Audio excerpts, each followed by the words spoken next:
The photographs from their early years together are almost painful to look at now. William and Kate, somewhere in the Scottish Highlands, laughing at something off-camera, her hair pulled back, his hand on her waist.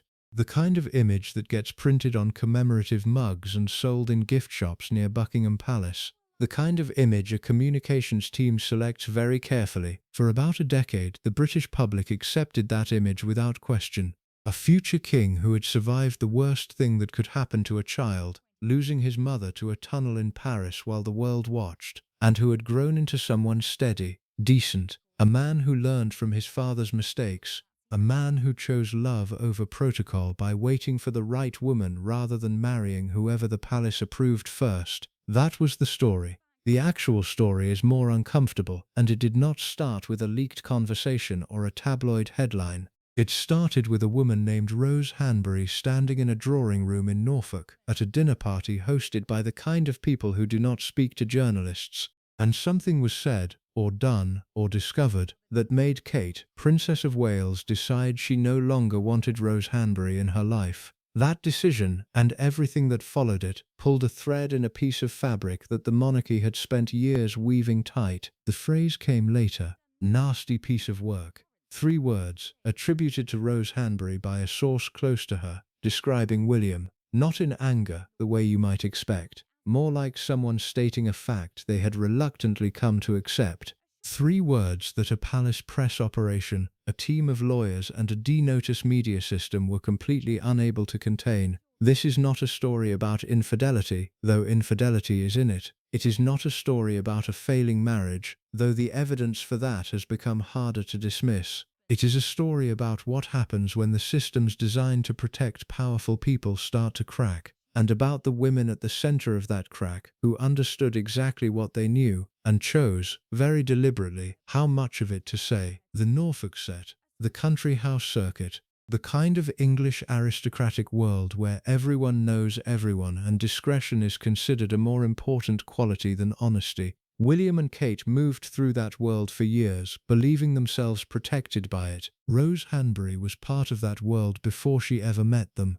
That is the part the palace forgot to account for. What follows is what actually happened, not the version managed by Kensington Palace, not the version fed to sympathetic royal correspondents who depend on access to do their jobs. The version that comes from the pattern of events themselves, who moved when, who said what, who went silent and who didn't, and what that silence, in each case, meant. Pay attention to the silences. In this story, they say more than anything else. If you're enjoying this story so far, don't forget to hit the like button and subscribe.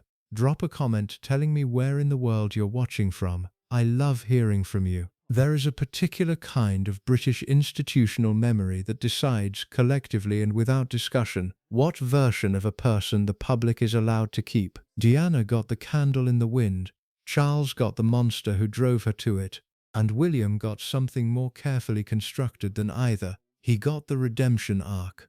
The son who would fix everything, the proof that the monarchy could learn. It is worth sitting with how thoroughly that worked. By the time William was in his late 20s, the polling numbers on the British royal family had reversed almost entirely. The post-Diana collapse, the week the Queen stayed in Balmoral while flowers rotted outside the palace gates, the week Charles could not appear in public without being booed, had been replaced by something approaching genuine warmth. Not for Charles, not yet, and not fully even now. But for William, yes. The public had decided he was different, and they had decided it largely because they were told to, and because he gave them just enough to believe it. He was photographed with children in African villages. He trained as a search and rescue pilot, which meant he was doing something that could theoretically kill him, which read as noble. He waited for Kate through years of on-again uncertainty, and the waiting itself was framed as devotion rather than ambivalence.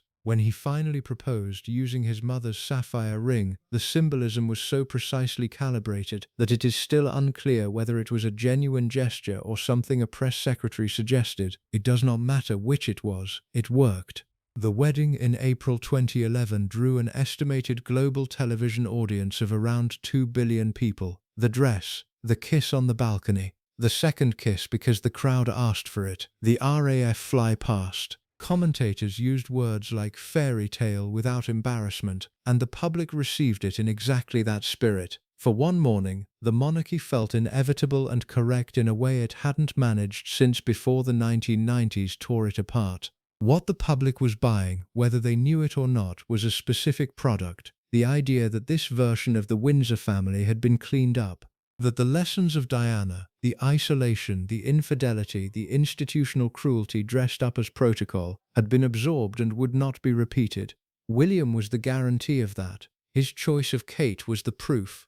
A middle-class girl from Berkshire, educated at St Andrews on merit, no landed title, no arranged introduction through palace channels. A normal person, a person who would keep him grounded. The press ran with it for years. Glossy spreads of the couple in their cottage in Anglesey, where William was based for his RAF posting. Kate learning to cook, Kate carrying her own groceries, Kate at a garden centre in Wellies. Every image carefully selected, carefully released, designed to say, this is not the court of Charles and Camilla. This is not Diana's prison. This is a real marriage between two people who actually chose each other, living something close to an ordinary life. The machinery behind that presentation was substantial and largely invisible. Kensington Palace had its own communications operation, separate from Buckingham Palace, and it was run with a focus on narrative control that would not have embarrassed a major political campaign. The people running it understood something fundamental about modern monarchy. The institution no longer derived its authority from God or tradition. It derived it from approval ratings, and approval ratings depended entirely on how the family was covered, which depended on managing the people doing the covering. This was not unique to William and Kate. The Windsors had been doing versions of this since the abdication crisis of 1936 forced them to understand that public opinion was a thing that required active management. But the operation around William was more sophisticated than anything that had come before it, because the stakes were higher. If William failed, if his marriage collapsed the way his parents had, if the next generation of the monarchy turned out to be as dysfunctional as the one before it, the argument for keeping the institution at all became very difficult to make. So the operation did not fail quietly. It did not allow for ambiguity. Every narrative was clean. Every image was controlled, and anyone who had access to information that complicated the clean narrative was managed one way or another. The journalists understood this.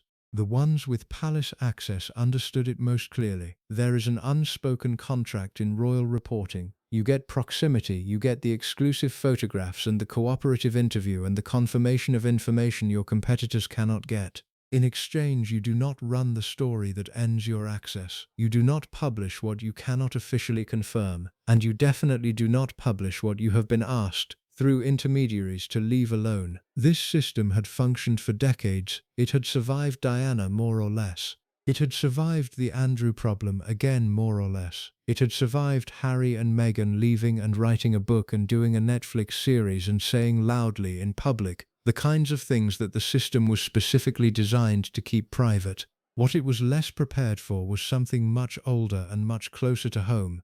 The Marquis and Marchioness of Cholmondeley, Houghton Hall in the flat agricultural land of North Norfolk, 12,000 acres, one of the great houses of England, the kind of place that has a sculpture park and a private cinema and a lake, and staff who have worked there for 20 years and who do not speak to outsiders. The kind of house where a dinner party means 40 people in black tie and 3 courses served by people who do not make eye contact. William and Kate had been moving through this world, the Norfolk gentry world, since they acquired Anmer Hall on the Sandringham estate in 2013. It was given to them as a wedding gift by the Queen, and it sat about 8 miles from Houghton Hall, which made the Cholmondeleys, by geography and by social convention, their neighbours. The Marquis of Cholmondeley is David Roxovich, a film producer and society figure who inherited the title and the house. His wife Rose is a former model turned society fixture, tall, dark-haired, possessed of the particular kind of confidence that comes from having been beautiful in a room full of powerful people for a very long time. She grew up in this world. She understands its codes.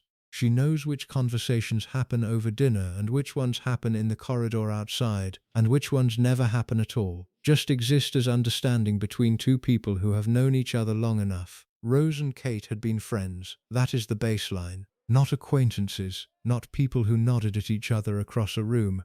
Friends in the way that Norfolk neighbor friendships work. The school run, the informal Sunday lunches, the children playing together. The kind of easy domestic intimacy that is actually quite rare in the lives of people with the kind of security apparatus and public visibility that William and Kate carry everywhere they go. Rose was safe in a way that very few people in their lives could be.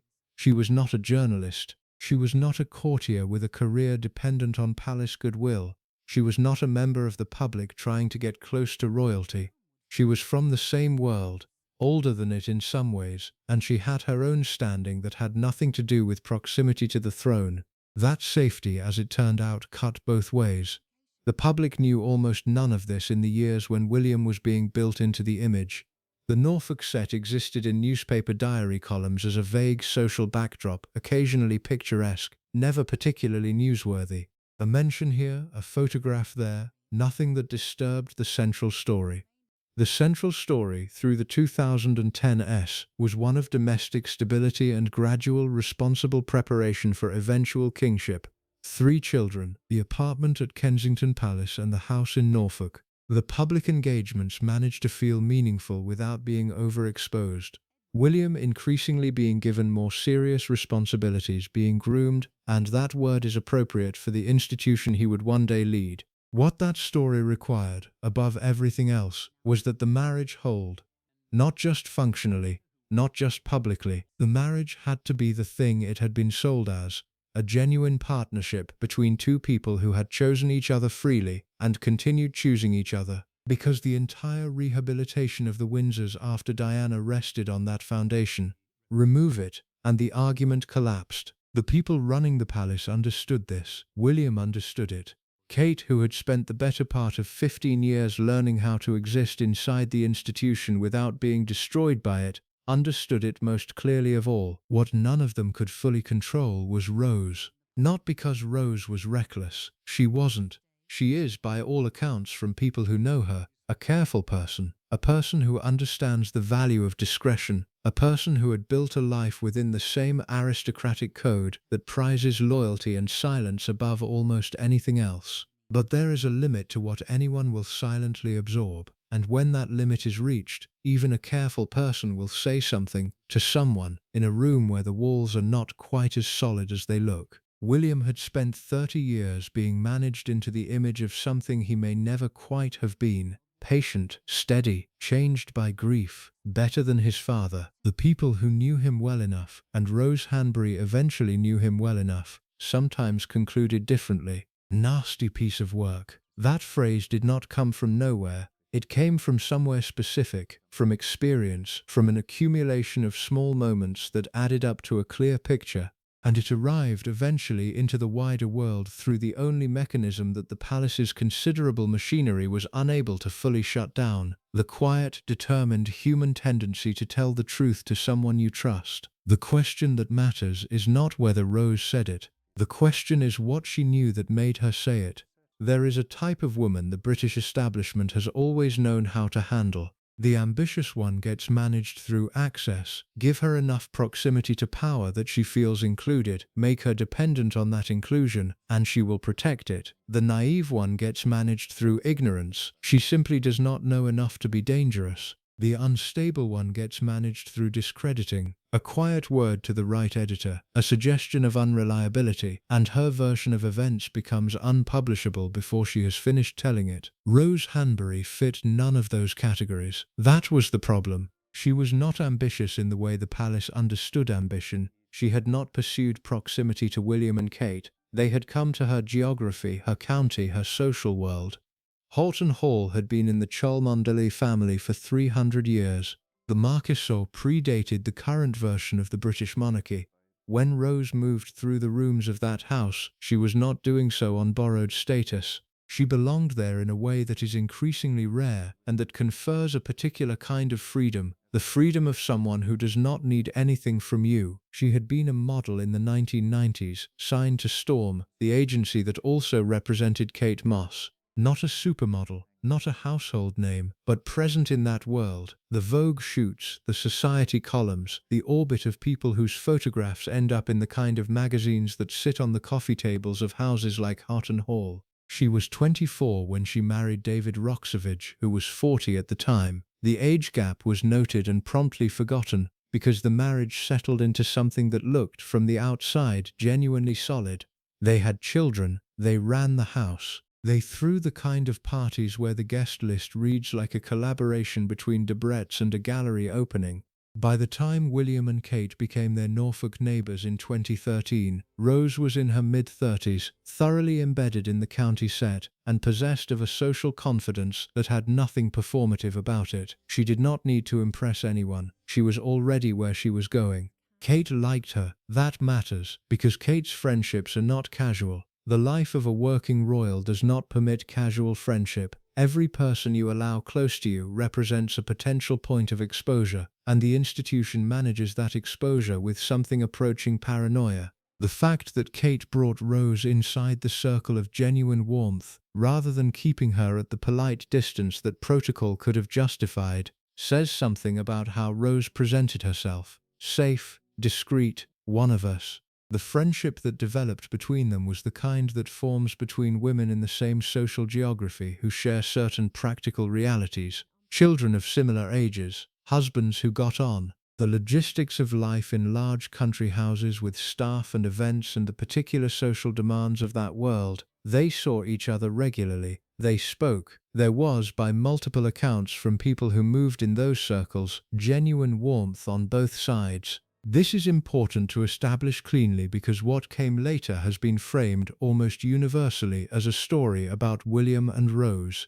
It was first a story about Kate and Rose. The friendship between the two women is where it begins, and the ending of that friendship is where the public version of events starts to become visible. The first indication that something had changed came in early 2019, when The Sun and various other British tabloids began reporting, in carefully hedged language, that Kate had fallen out with a close friend in Norfolk. No name was printed in the British press. The legal environment around the royal family and privacy injunctions made naming Rose Hanbury in print, in connection with any suggestion of impropriety involving William, essentially impossible for British outlets. What could be printed was the shape of the story, a falling out, a former close friend, a rift that Kate had reportedly initiated. American and European outlets operating outside British injunction law were less constrained. The Daily Beast named Rose Hanbury within weeks. Various American publications followed.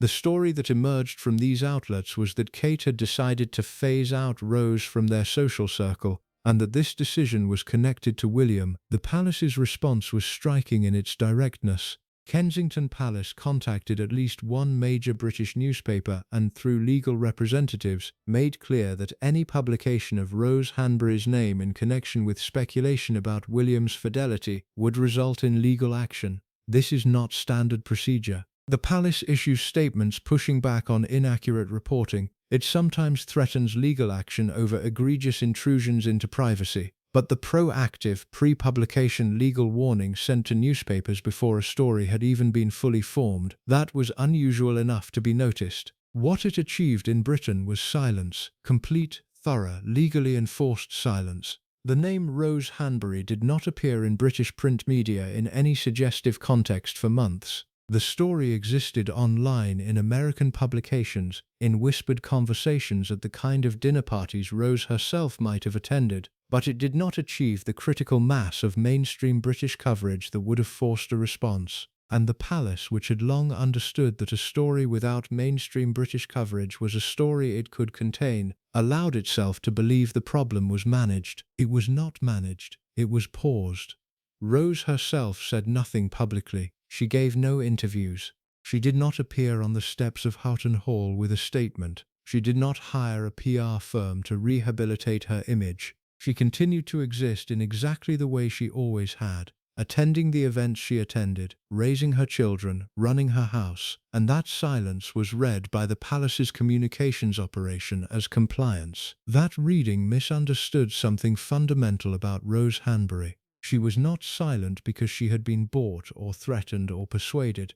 She was silent because she is, by nature and training and the deep social conditioning of her world, someone who does not conduct private business in public. The silence was not submission. It was the behavior of a woman who had decided on her own terms what she would and would not do. Those are different things, and the palace's failure to distinguish between them would matter later. In the meantime, the world was watching William and Kate, and what it saw looked fine. Public engagements continued. The children were photographed at school gates and on palace balconies. The couple appeared together at Wimbledon, at film premieres, at Commonwealth events.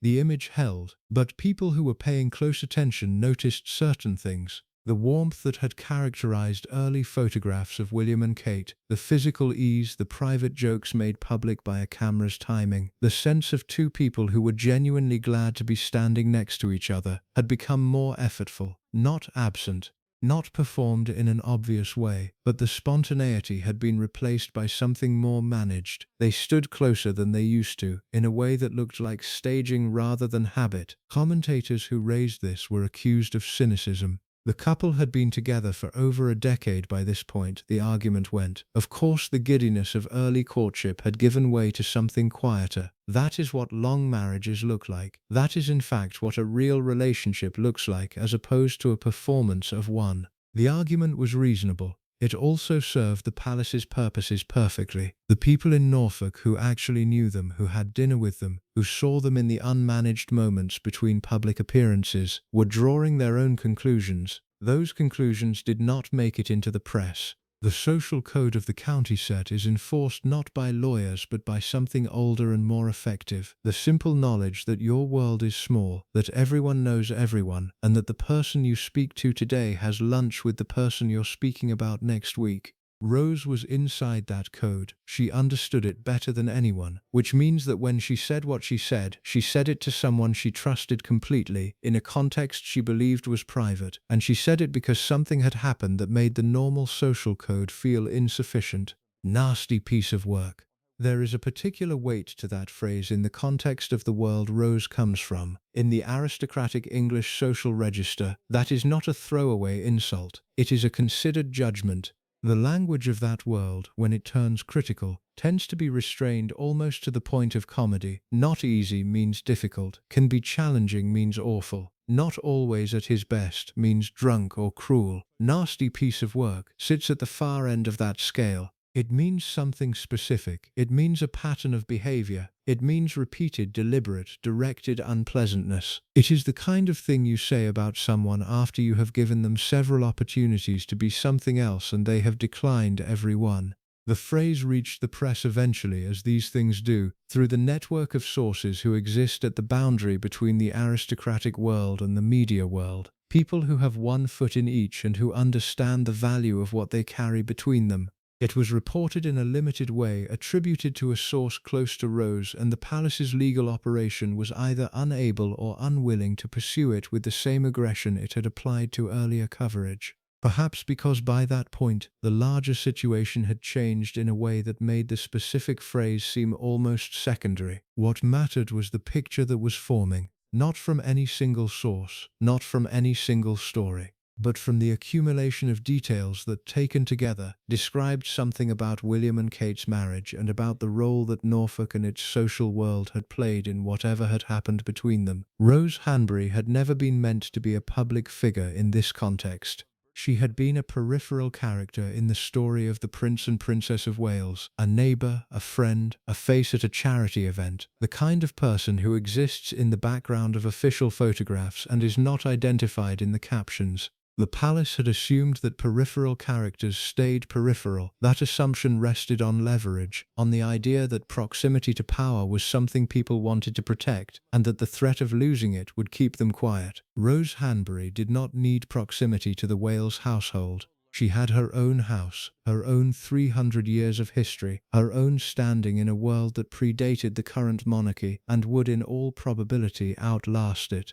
She had nothing to lose by saying what she thought. That made her, from the palace's perspective, the most dangerous kind of witness. Not because she was angry, not because she had an agenda or a book to sell or a grievance to air, but because she was simply a person who had seen something, formed an opinion about it, and in the privacy of a trusted conversation said what that opinion was. The palace could not threaten that, it could not buy it, it could not discredit it without drawing more attention to what it was trying to discredit. All it could do was wait and hope that the story stayed in the places it had been contained, and that the woman at the center of it continued to conduct herself with the discretion her world had taught her. Rose, for the most part, obliged. She is not a woman who does things carelessly, but careful is not the same as silent forever. And the events that followed, the cancer diagnosis, the months of unexplained absence, the photos that raised more questions than they answered, would create conditions under which even the most careful person's carefully held silence starts to develop edges. That is what the next part of this story is about.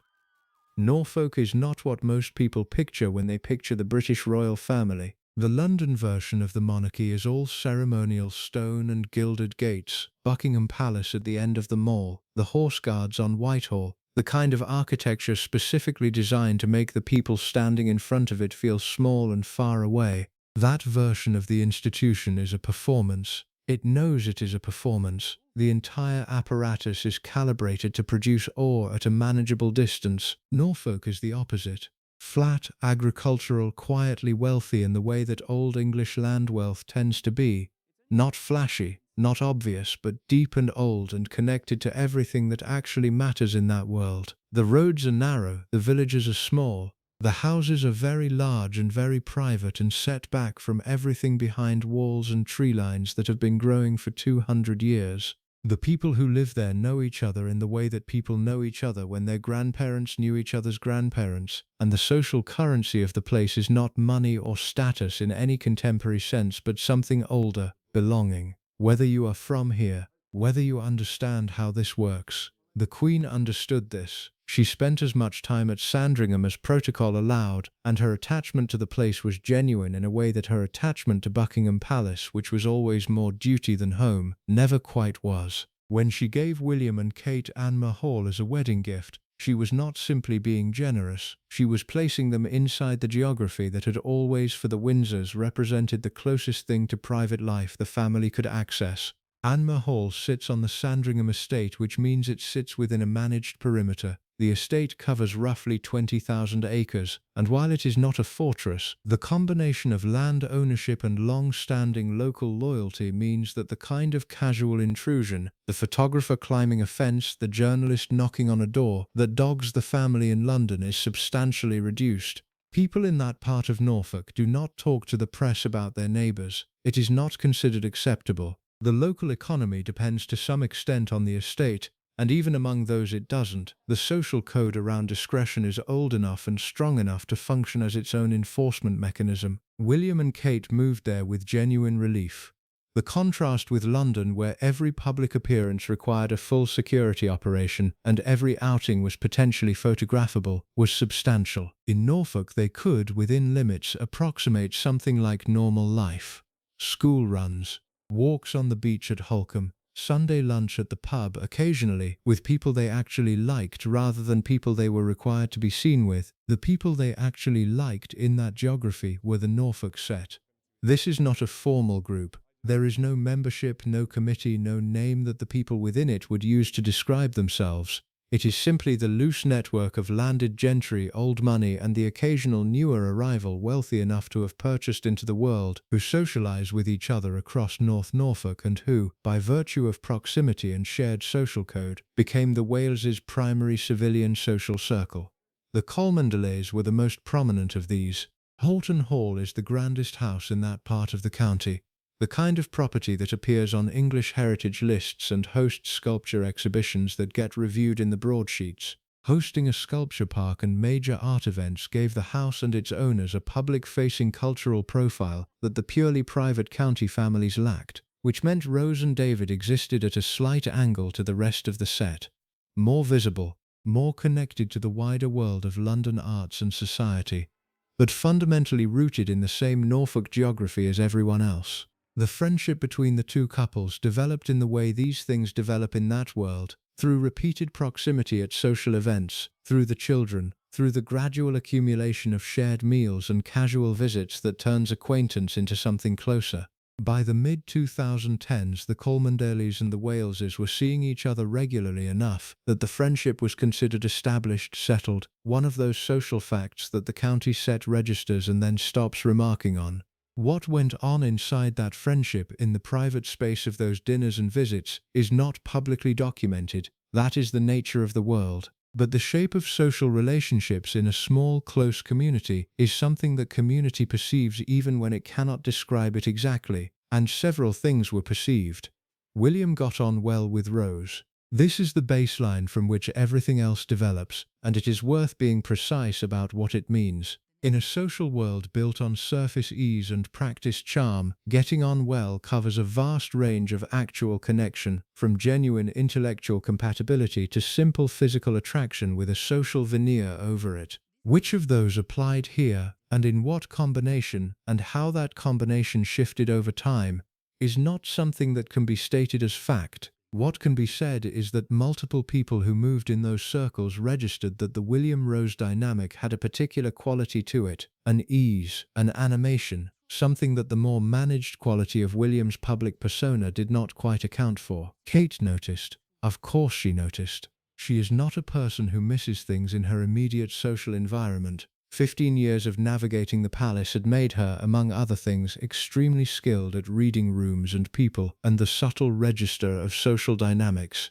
She noticed, and for a period that is difficult to date precisely, she absorbed it, filed it, and continued conducting herself with the composure that is perhaps her defining public characteristic. The question of when noticing became knowing, and knowing became impossible to continue absorbing, is the question that the public version of the story has never been able to answer cleanly. The 2019 reports placed the rupture between Kate and Rose in early that year, but the rupture was the visible consequence of something that had been developing for longer. These things do not arrive suddenly, they accumulate. The inner circle of the Norfolk set is small enough that the dynamics within the Wales household were not invisible to the people around them. Not the details. The code of the world is too strong for details to travel freely, but the temperature of a marriage, the quality of ease or tension between two people who have been together long enough that the performance has worn thin, is something a close social group perceives without being told. People who had dinner with William and Kate in this period registered something. They registered it, and in the manner of their world, they did not discuss it directly. They discussed it in the way the county set discusses everything sensitive, obliquely in passing, with enough deniability built in that no one could be said to have said anything. The staff at Anmer Hall knew more. Staff always do. The people who lay the table and drive the car and manage the house exist in a state of enforced invisibility that is one of the more peculiar arrangements in English life. They are present for things they are required to behave as if they have not witnessed. Palace staff sign NDAs that are among the most comprehensive in private employment. The legal exposure of a Kensington Palace employee who spoke about what they saw inside that marriage is substantial enough to function as near absolute deterrence. So the staff knew, and the staff were silent, and the palace's legal operation maintained the conditions in which that silence was the only rational choice. The Norfolk set occupied a different position. They had no NDAs. They had no legal exposure. What they had was the social code, which is enforced by something more diffuse and in some ways more powerful than law. The threat of exclusion, the withdrawal of belonging in the world that is your entire social existence. Speaking to a journalist about what you had observed at a private dinner was not just a breach of trust. It was the kind of thing that ended your place in that world permanently. The people who did it, and there were occasional examples over the years, tended to find that the county gates had closed behind them in ways that could not be reopened. And yet, there is a distinction between speaking to a journalist and speaking to a friend, between conducting your private business in public and saying something once, in a context you believe to be safe, to a person you trust.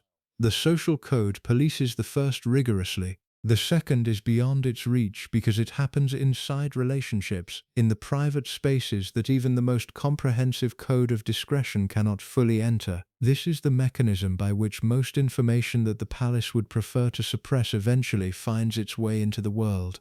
not through a source who has decided to sell their story. Through a chain of private conversations, each one believed to be contained, each one slightly less contained than the person having it thinks, until the information has moved far enough from its origin that it becomes difficult to trace and impossible to legally suppress. The phrase "nasty piece of work" travelled this way, from a private conversation between Rose and someone she trusted, to that person and someone they trusted, and so on, until it reached someone who existed at the boundary between that world and the world of journalists, and from there into print. The Norfolk set by 2019 had been watching the situation develop for long enough that the phrase, when it emerged, was not a surprise to the people inside the circle. It confirmed something they had been aware of in the oblique, unspoken way of their world. William had a quality in his private dealings with people he was not performing for that was different from the public version, not occasionally difficult,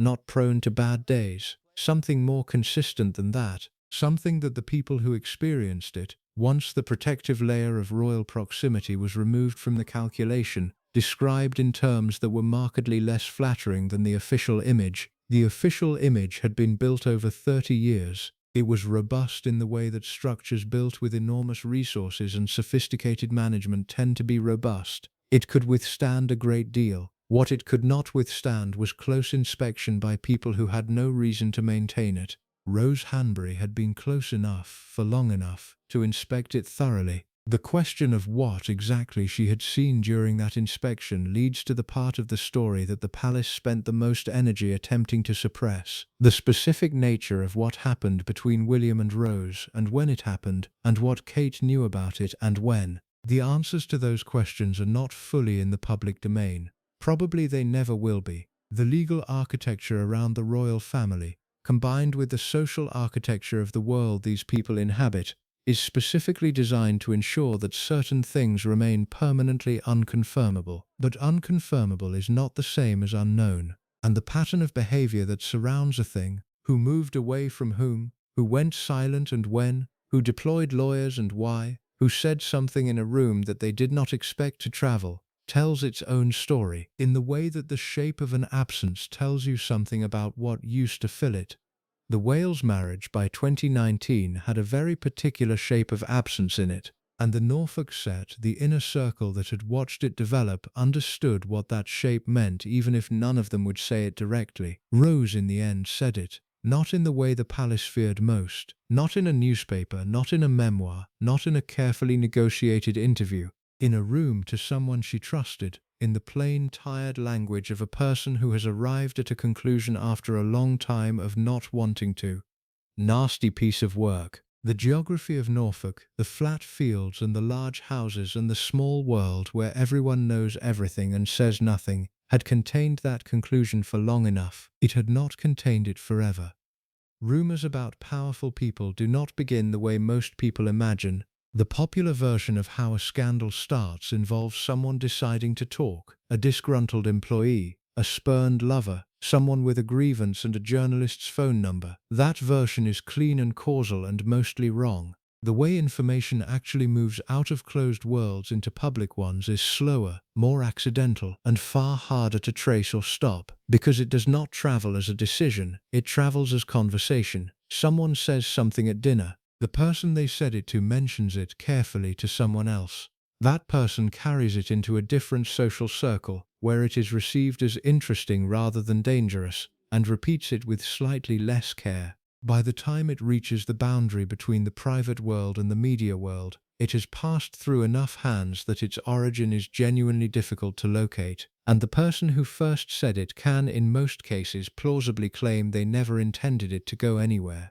This is how the Rose Hanbury story moved, not through a source who made a decision, through a network of conversations that each felt private until they weren't. The timeline matters here, because the palace's management of the story was calibrated to the timeline, and understanding where the management failed requires understanding where the information was at each point. The first whispers in the relevant social circles appear to date from sometime in 2018. This is not a precise date because the nature of whispers is that they do not announce themselves. What can be said is that by late 2018, people who moved at the intersection of the Norfolk set and London society were aware, in that oblique, unspoken way, that something had shifted in the Wales household, and that the shift was connected to Rose Hanbury.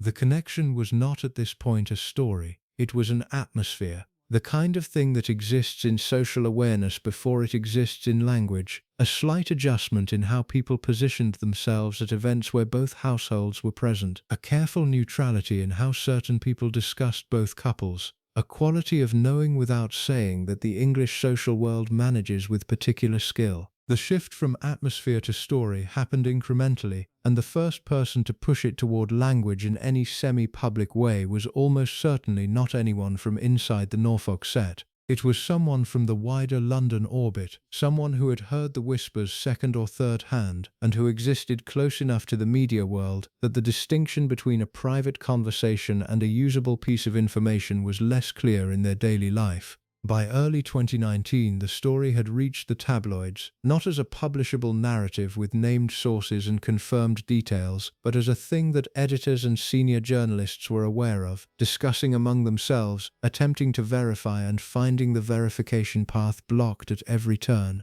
The blocking was systematic and swift. Kensington Palace's communications operation, by the time the story reached editorial desks, had already been at work. The mechanism was the one the palace had refined over decades of managing difficult information, a combination of direct contact with editors, legal warnings sent through solicitors, and the implicit threat of withdrawn access that hangs permanently over any outlet that depends on palace cooperation for its royal coverage. What was notable about the response in this case was its speed. The palace moved to suppress the story before it had fully formed, which told the journalists who were working on it something important. The palace knew what the story was, which meant the story was not nothing, because institutions do not deploy that level of legal resource against nothing. This is a peculiarity of suppression as a strategy. It works in the sense that it prevents publication, but it also functions as confirmation to the people attempting publication, because the ferocity of the response is itself information. An untrue story about a major public figure typically generates a formal denial and sometimes a legal threat.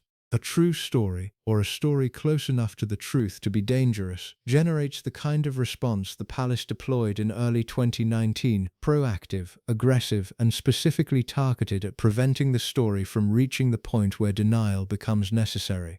The British press largely complied. The legal environment around royal privacy, tightened considerably after the phone hacking scandal and the Leveson inquiry, made the risk-reward calculation on pursuing an unconfirmed story about the future king straightforward. The potential legal exposure was significant. The evidence was circumstantial. The palace's implicit promise of continued access was valuable. The story stayed out of British print. What the palace could not control was the internet, and it could not control foreign press operating outside British jurisdiction, and it could not control the basic human tendency, in an age of instant global communication, for information to find its audience regardless of what any single national legal system attempts to do about it. The Daily Beast published a piece in March 2019 that named Rose Hanbury and described the close friendship between her and William in terms that made the subtext legible to anyone paying attention. The piece was careful. It did not make explicit allegations. It did not use the word infidelity. It framed everything in the language of social rupture between Kate and Rose. But it named her, in a publication with a substantial English-language readership, and that naming was enough to allow the story to exist in public in a way that could be referenced, shared, and built upon. The palace's response to the Daily Beast piece was to instruct British outlets not to repeat or reference it. Several outlets complied. Others referenced it in terms that were technically about the American publication's report rather than about the underlying allegations, which is the standard maneuver for publishing something you cannot confirm but cannot ignore. The story existed in a peculiar state, publicly available to anyone who looked for it, technically absent from mainstream British coverage, known to everyone in the relevant world and officially acknowledged by no one. This state is not stable. It can be maintained for a period, sometimes a long one, but it requires the absence of new developments that force the question back into prominence. As long as William and Kate continued to present as a functioning couple, as long as no new information emerged, as long as Rose remained silent and the Norfolk set maintained its code, the story could be kept in this suspended condition indefinitely. The palace understood this. Its strategy was not to make the story go away. It was to ensure the story never developed past the point it had reached. Keep it unconfirmable. Keep it out of mainstream British coverage. Manage the information environment well enough that the story became, over time, just another piece of unverified royal gossip. The kind of thing that exists online alongside claims about secret children and faked deaths and the other permanent flotsam of monarchy-adjacent conspiracy culture. For a while it worked. 2019 passed. 2020 arrived with rather larger problems than the Wales marriage. The pandemic restructured public attention in ways that benefited the palace considerably. The image of William and Kate as steady, responsible, public service-oriented figures was well suited to the national mood of a country in crisis, and the coverage of them during this period was largely sympathetic. The Rose story receded, not because it had been resolved, but because the foreground had filled with other things. But the people who knew the story had not forgotten it, and the story itself had not changed. What had changed slowly over those years was the texture of William and Kate's public appearances together. The careful observer, and there were many, including professional royal watchers whose entire career rested on exactly this kind of close reading, noticed things. The physical ease of their early years together, always the most reliable indicator of a genuinely comfortable relationship, had not returned to its pre-2019 quality. The moments of spontaneous connection that cameras used to catch, a shared look, a hand squeeze that wasn't for the photographers, the body language of two people who had a private life together, had been replaced by something more deliberate. They stood the right distance apart. They smiled at the right moments. The performance was technically proficient in a way that the reality it was meant to represent had perhaps ceased to be. Royal commentators who raised this were handled in the same way uncomfortable observations about the Wales marriage had always been handled, with a combination of access withdrawal and public ridicule from other commentators who had more to lose by asking the question. The cycle of managed coverage continued. And then, in late 2022, Harry and Meghan's Netflix documentary arrived. The documentary's direct relevance to the Rose Hanbury situation was limited. Harry did not name Rose. He did not discuss Norfolk. He did not make specific allegations about his brother's fidelity. But what the documentary did, and what the subsequent book Spare did in more detail, was something more structurally significant. It described, from the inside, the mechanics of how the palace managed information and suppressed stories it found inconvenient.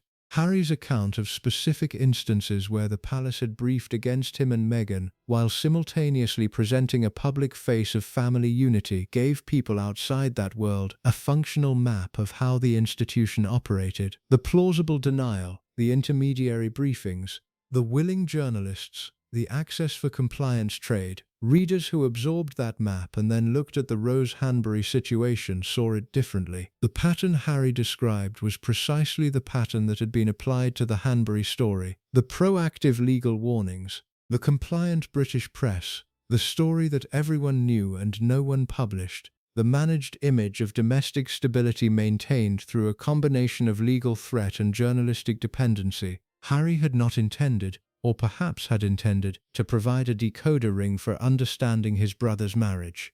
But that is what the documentary and book functioned as, for people paying attention. By 2023, the number of people paying attention had grown considerably. The Sussex drama had brought a new level of scrutiny to the Wales household, and that scrutiny arrived at a moment when the household was about to generate a new set of questions that would prove considerably harder to manage than the ones that had come before. Kate's disappearance from public life in January 2024, and disappearance is the right word, because it was sudden and complete and explained in terms that from the first generated more questions than they answered, created conditions in which every previously suppressed question about the Wales marriage was suddenly active again, and Rose Hanbury, who had been carefully silent for 5 years, was suddenly present in people's minds in a new way, not because she had done anything, not because she had spoken, but because the situation had shifted in a way that made the question of what she knew, and what had actually happened in Norfolk suddenly feel less like old gossip and more like necessary context for understanding what was currently happening. The rumors that had begun in 2018 as whispers in a small social world had survived 5 years of legal suppression, pandemic distraction, and managed coverage. They had survived because they were rooted in something that the people closest to the situation understood to be true, and because the truth has a persistence that institutional management, however sophisticated, cannot fully overcome. What 2024 would bring was a set of circumstances that the palace had not prepared for. Not because the circumstances were unforeseeable, but because the one thing the palace's management operation depends on absolutely, the cooperation of the central figure in the story, the woman at the heart of the official image, was suddenly, for reasons that were explained in one way and understood in quite another, unavailable. Kate was gone from public view, the image machine had lost its subject, and everything the image had been managing for years was still there waiting. There is a version of Catherine, Princess of Wales, that the public constructed over 15 years and came to believe was the whole person, composed, elegant, unflappable in the way that only people who have spent a very long time learning to be unflappable in public can manage. The kind of woman who could stand on a palace balcony in front of 1 billion people and look as if she was simply standing in her own garden. The kind of woman who, when her husband's alleged infidelity became an internationally discussed piece of gossip, continued appearing at charity engagements and school events and Wimbledon with a smile that gave nothing away. That composure was real. It was also the most expensive thing she owned. The cost of it is not something the public image was designed to show. Public images are not designed to show costs. They are designed to show outputs. The gracious wave, the interested lean toward whoever is speaking, the immaculate turned-out appearance at every engagement regardless of what is happening off-stage. The output was consistently excellent. What it took to produce that output, across years of a marriage that was not what it had been sold as, was a different question. Kate had understood, from very early in her relationship with William, that the price of entry into that world was a particular kind of self-erasure. Not complete. Not the total abnegation that Diana had experienced, where a fully formed personality was systematically stripped away by an institution that found it inconvenient. Kate had been more careful than Diana, and the palace had learned enough from Diana's destruction to avoid repeating its most obvious mistakes. But the erasure was real, and it operated in a specific way. Whatever Kate actually thought, felt, experienced privately had to remain permanently and completely separate from what Kate presented publicly. The gap between those two things was the job. Managing that gap, keeping it invisible, was what the role required above all else. She was exceptionally good at it.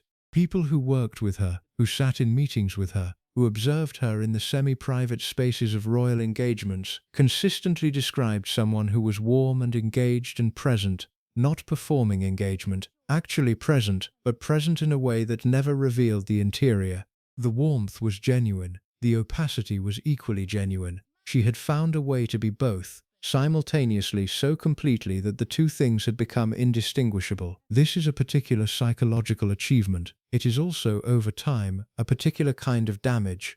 The women who do this for long enough, who maintain the gap between public and private so successfully, and for so long that the management of it becomes unconscious, tend to discover, eventually, that the gap has widened to the point where the two sides have lost contact with each other. The private self, unacknowledged and unexpressed for long enough, does not stay where it has been put. It finds other channels. For Kate, through the years when the Norfolk situation was developing and then becoming unignorable and then being legally suppressed and then existing in that suspended state of public not public that the palace had engineered, the private channels were limited. She could not speak to journalists. She could not confide in courtiers whose loyalty was to the institution before any individual. She could not fully confide in family because any information given to her family was information that existed outside her control, and information outside her control was information at risk.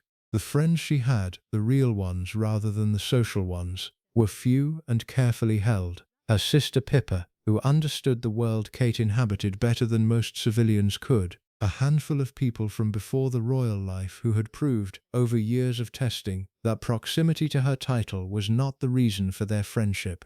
The Norfolk set, before it became complicated, Rose had been one of the real friends. That is the detail that makes the situation considerably more painful than the tabloid version of it suggests. This was not a case of a husband's infidelity with a stranger, the kind of clean external wound that, while devastating, at least has clear edges. This was the particular compound injury of a betrayal that came from inside the circle of people Kate had trusted most.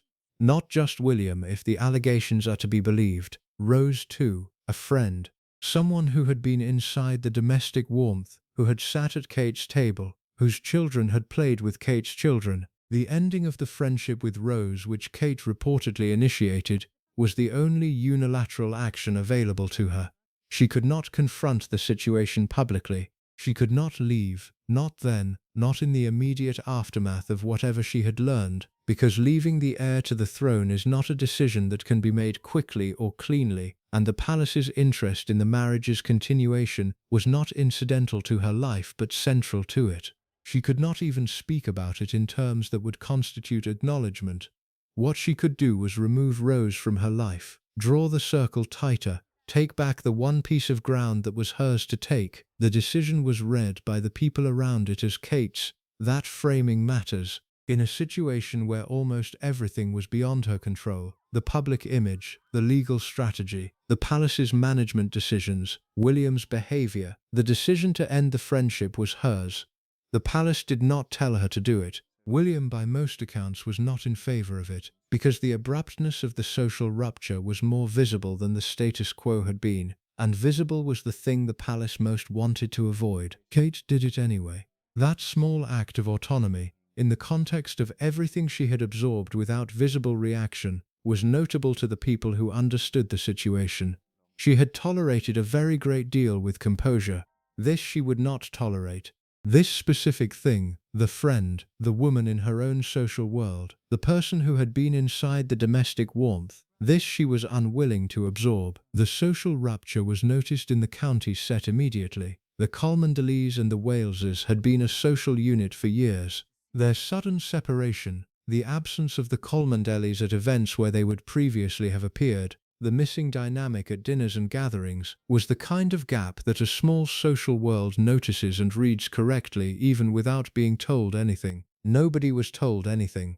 Nobody needed to be, Kate continued. That is the only word for what she did in the period between the rupture and the beginning of her health crisis. She continued. She appeared at engagements. She smiled. She wore the clothes and carried out the duties and stood next to William at events and gave no outward sign that anything had changed in any fundamental way. The composure held.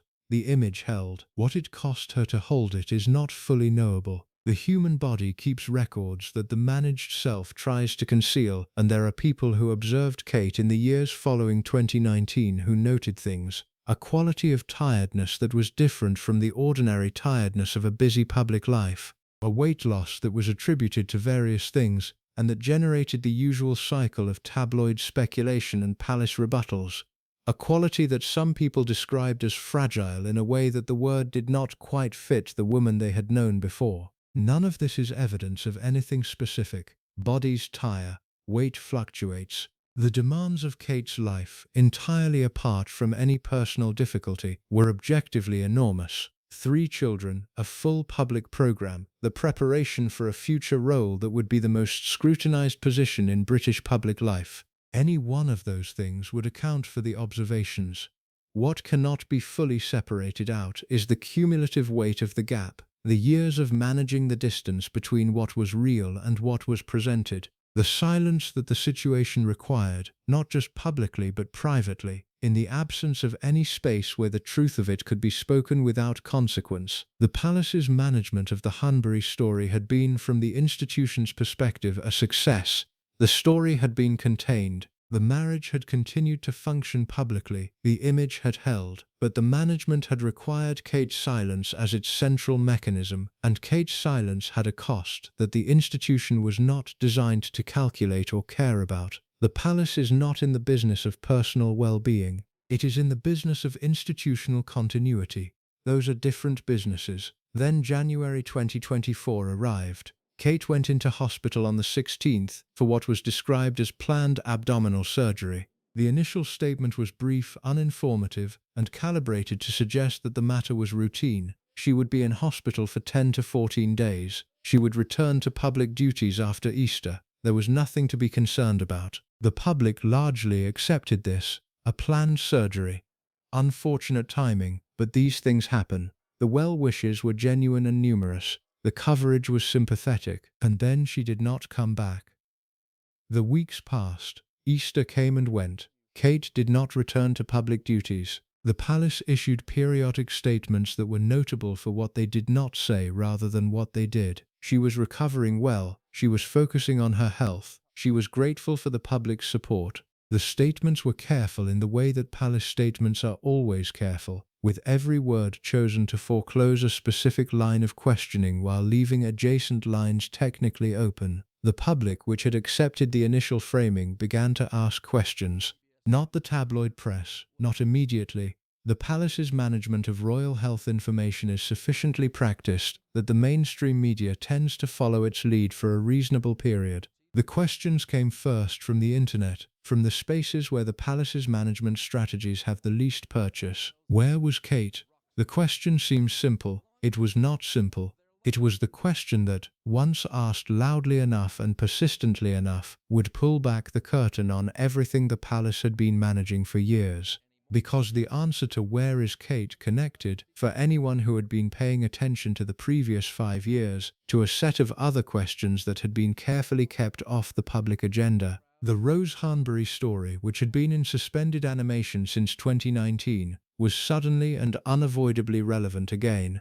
Not because anyone had new information about what had happened in Norfolk, but because the spectacle of Kate's absence, unexplained, extended, managed with the same opacity the palace applied to everything it found dangerous, reminded people that there was a pattern here, that the management of information about this marriage had a history, that the composure Kate had maintained so successfully for so long had always been at some level a management operation rather than an accurate representation of reality.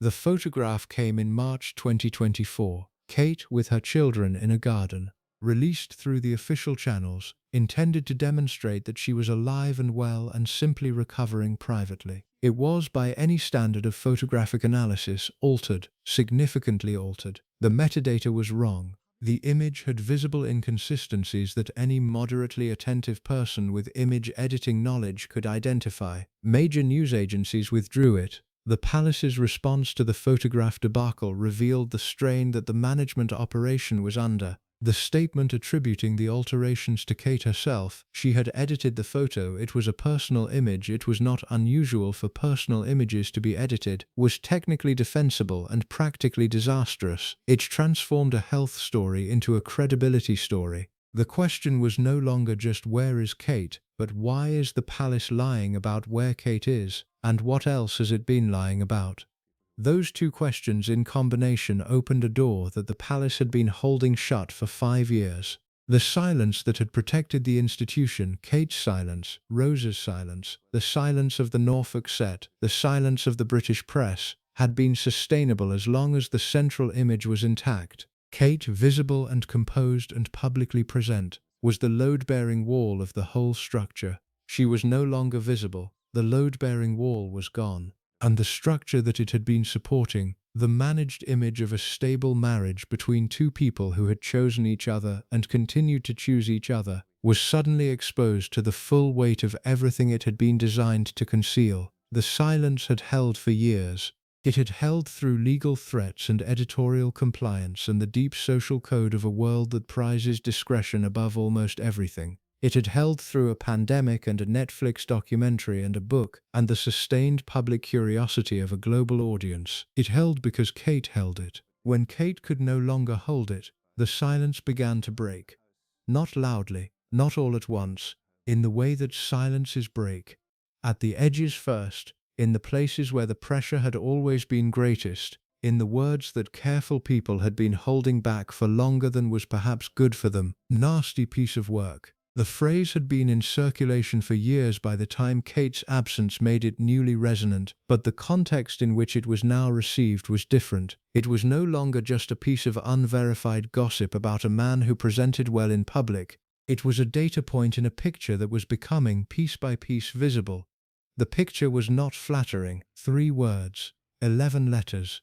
The kind of phrase that in another context about another person would generate a news cycle and then dissolve. About the future King of England, attributed to a woman who had known him well enough to have an opinion worth having. It did something different.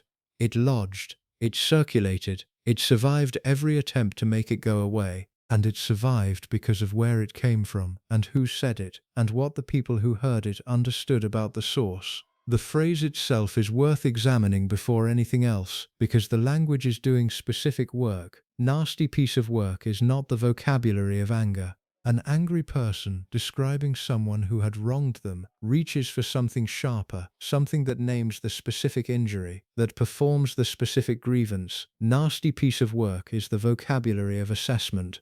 It is what you say about someone after you have watched them operate across multiple contexts, over a sustained period, and arrived at a conclusion about their fundamental character.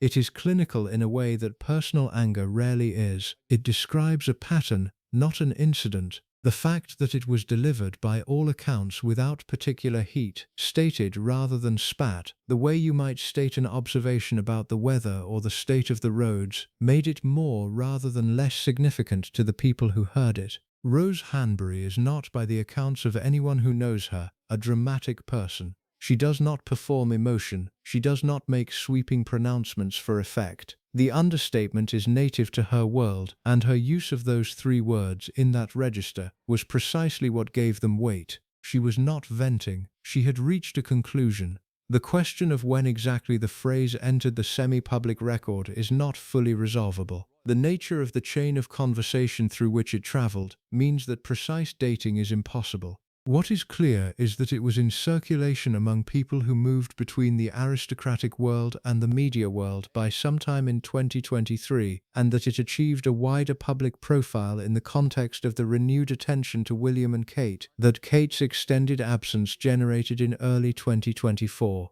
The timing matters because it changed how the phrase was received.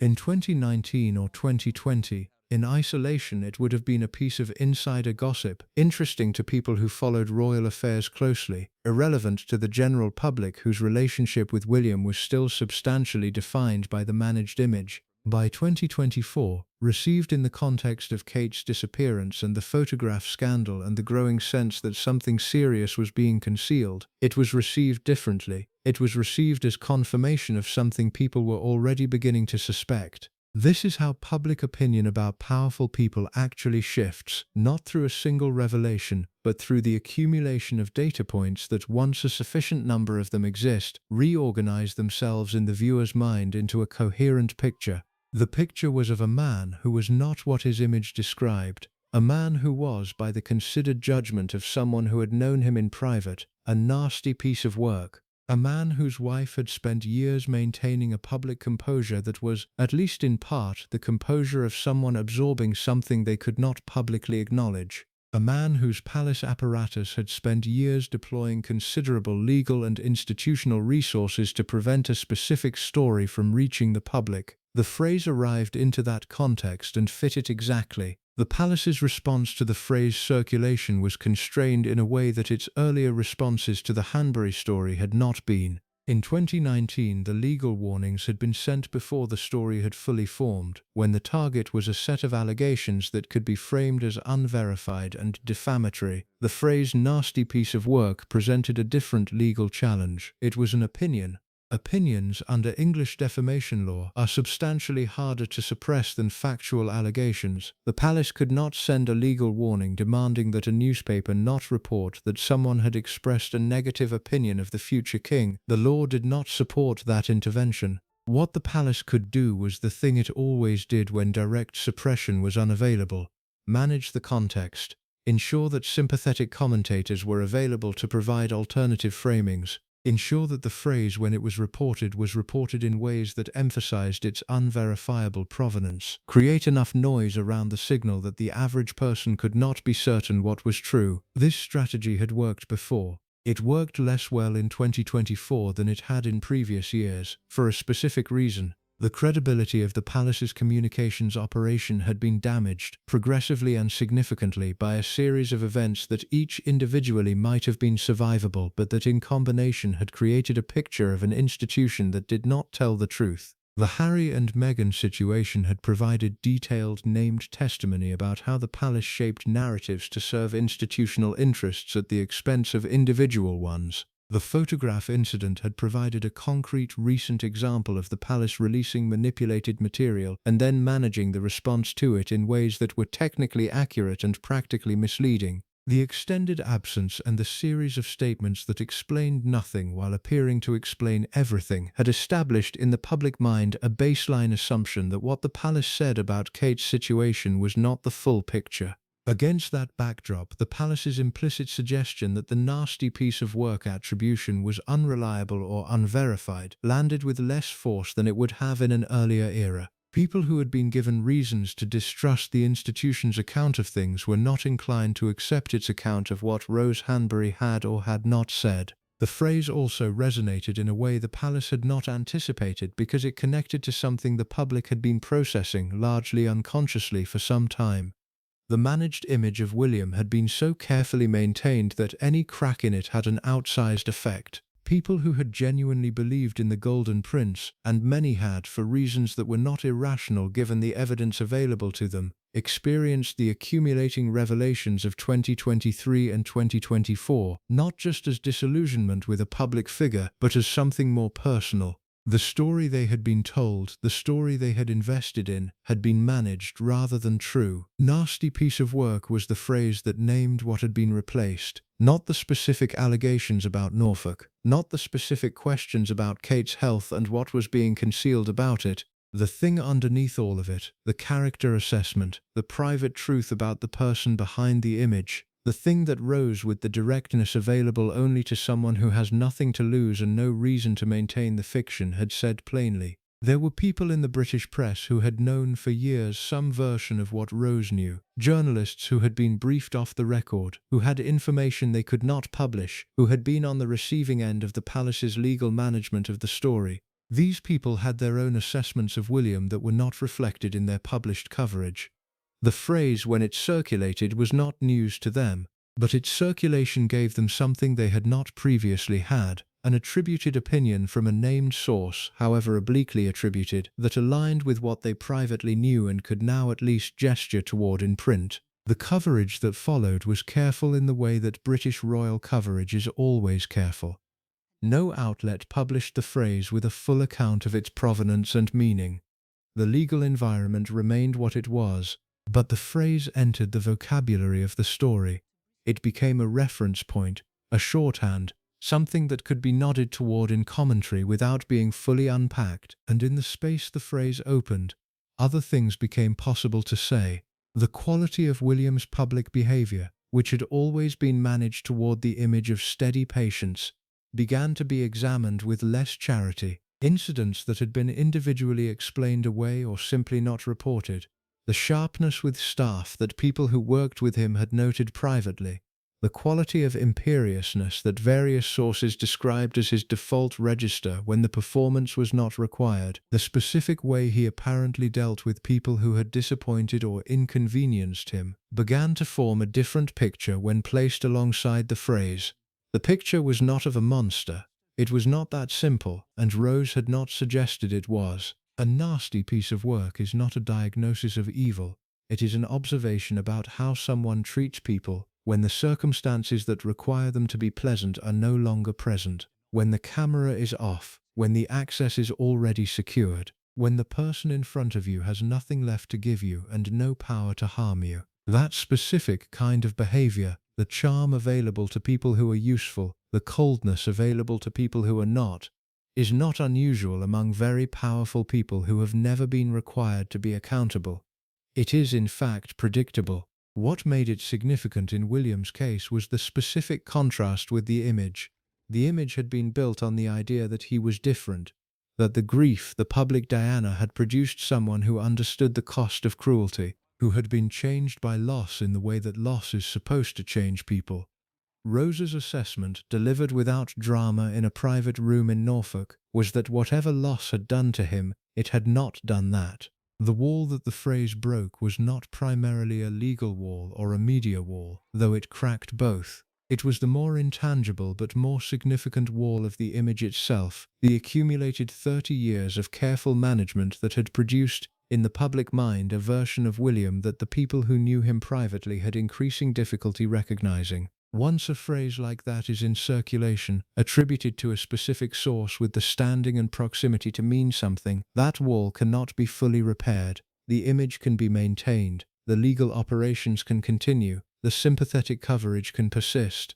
But there is a layer of the public's perception, the layer that processes what it is actually being shown rather than what it is being told, that has been permanently adjusted. The palace understood this. The response to the phrase circulation, more muted than its responses to earlier stages of the story, suggested an institution that had accepted a loss and was managing for containment rather than reversal.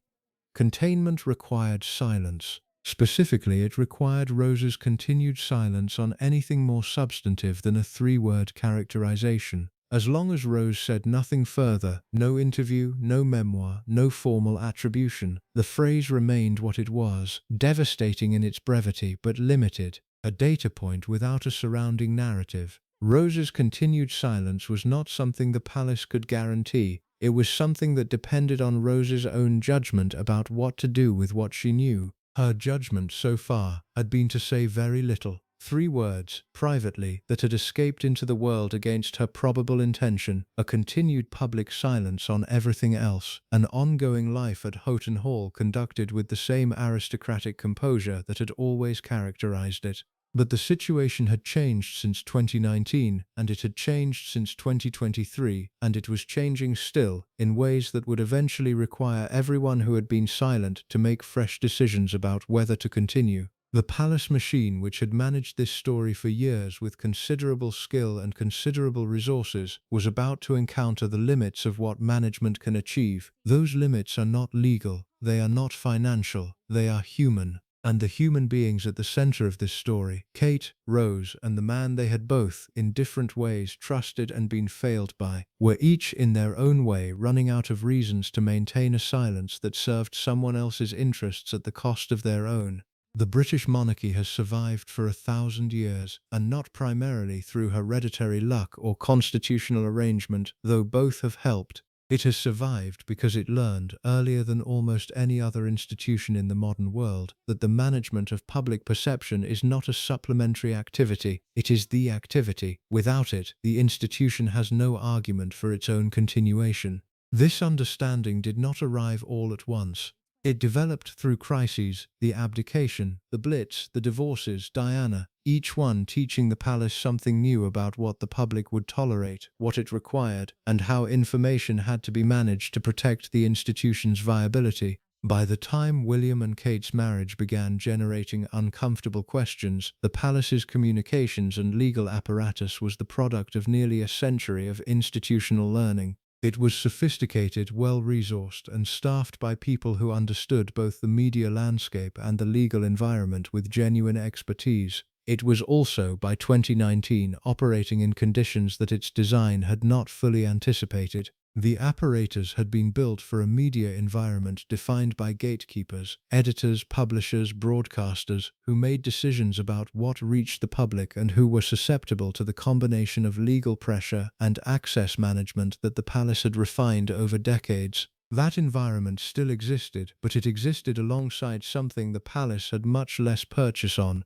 A global, distributed, largely ungoverned information ecosystem in which anyone with a social media account and a piece of information could reach an audience of millions without passing through a single gatekeeper. The palace had adapted to this. To a degree, it had its own social media presence, carefully managed. It had learned to use digital channels to distribute official images and narratives in ways that reached the public without mediation, but the adaptation was asymmetric. The palace was good at using the new environment to distribute its own content. It remained largely unable to suppress information that moved through the same environment against its interests. The Hanbury story had demonstrated this asymmetry clearly. The palace's legal operation had been largely successful in keeping the story out of mainstream British print media.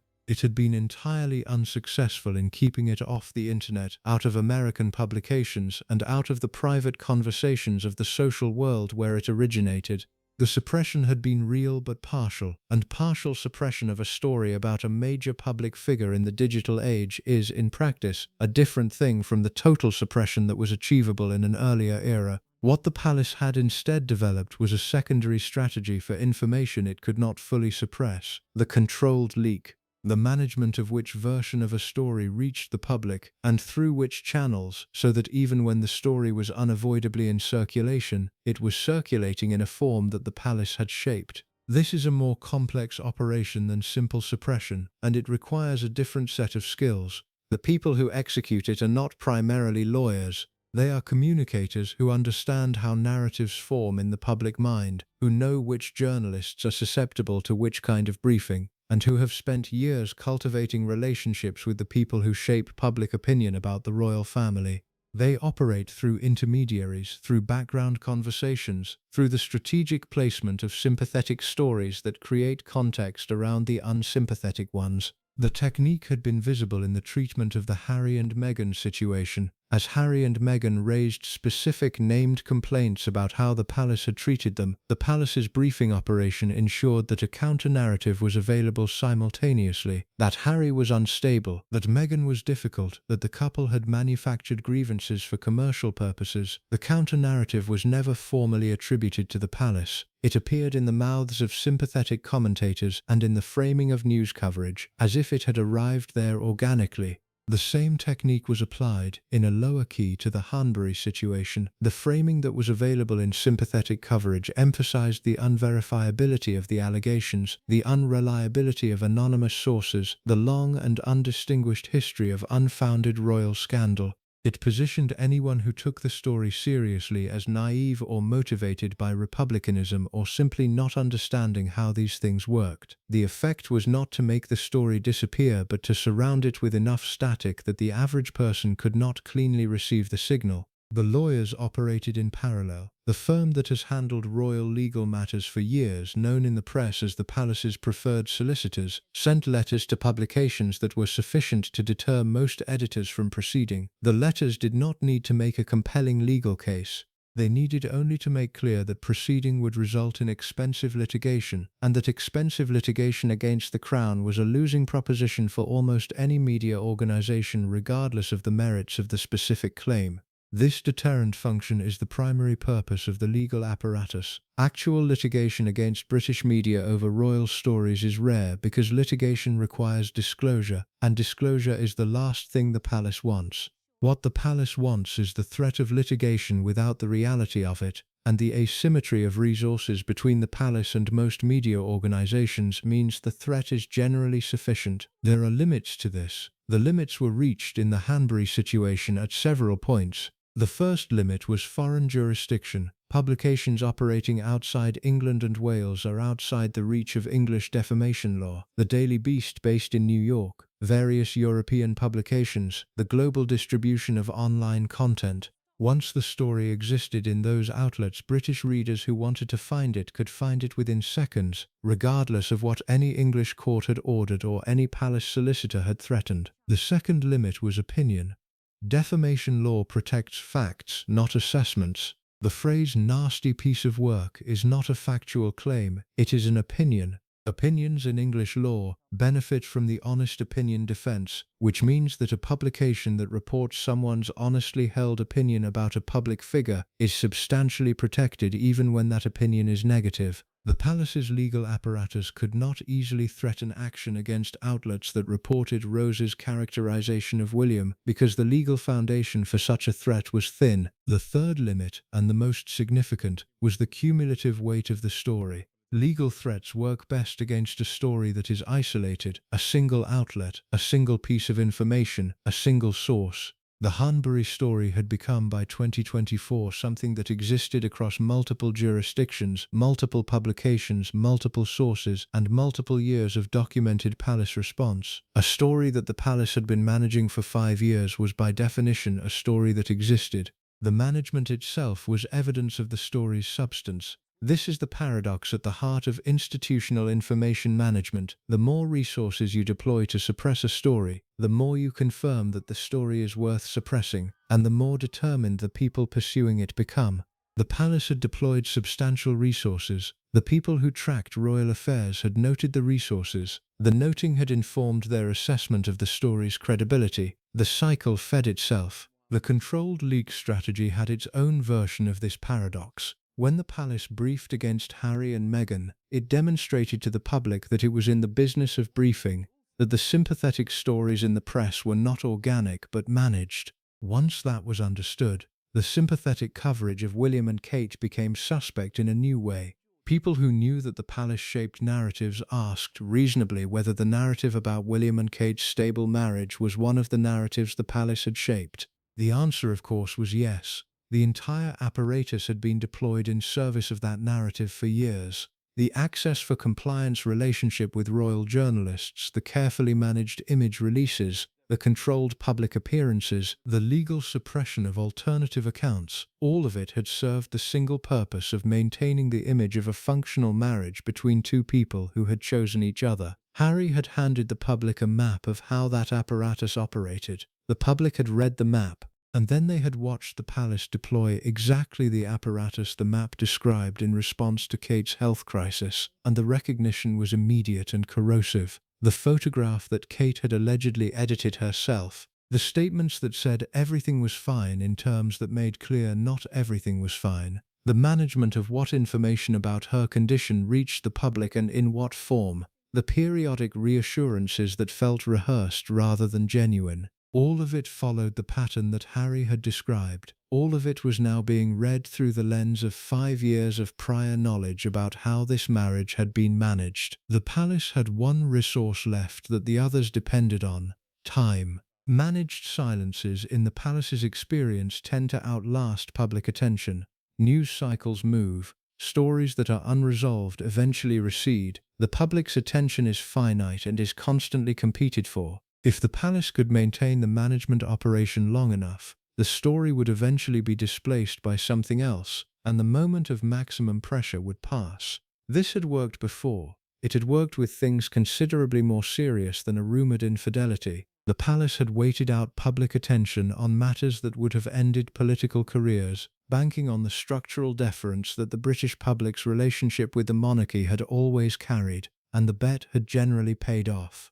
The calculation in 2024 was whether it would pay off again. The variables had changed. The deference was more conditional than it had been. The information environment was less controllable. The Harry situation had educated the public about the management techniques in a way that made those techniques less effective, and the central figure who had been the load-bearing element of the management operation, Kate, whose composure and visibility had been the primary argument that everything was fine, was not available. But the palace made the calculation and committed to it: maintain the silence, manage the information, outlast the attention cycle. What it had not fully accounted for was what Kate would do when she was well enough to make her own decisions about it. The cancer diagnosis, when it was finally announced in March 2024, changed the terms of everything. Not because it answered the questions about Norfolk and Rose and the marriage. It did not answer those questions. It changed something more fundamental. It changed what the public was willing to hold the palace accountable for in the immediate term, and it changed what Kate herself had standing to do.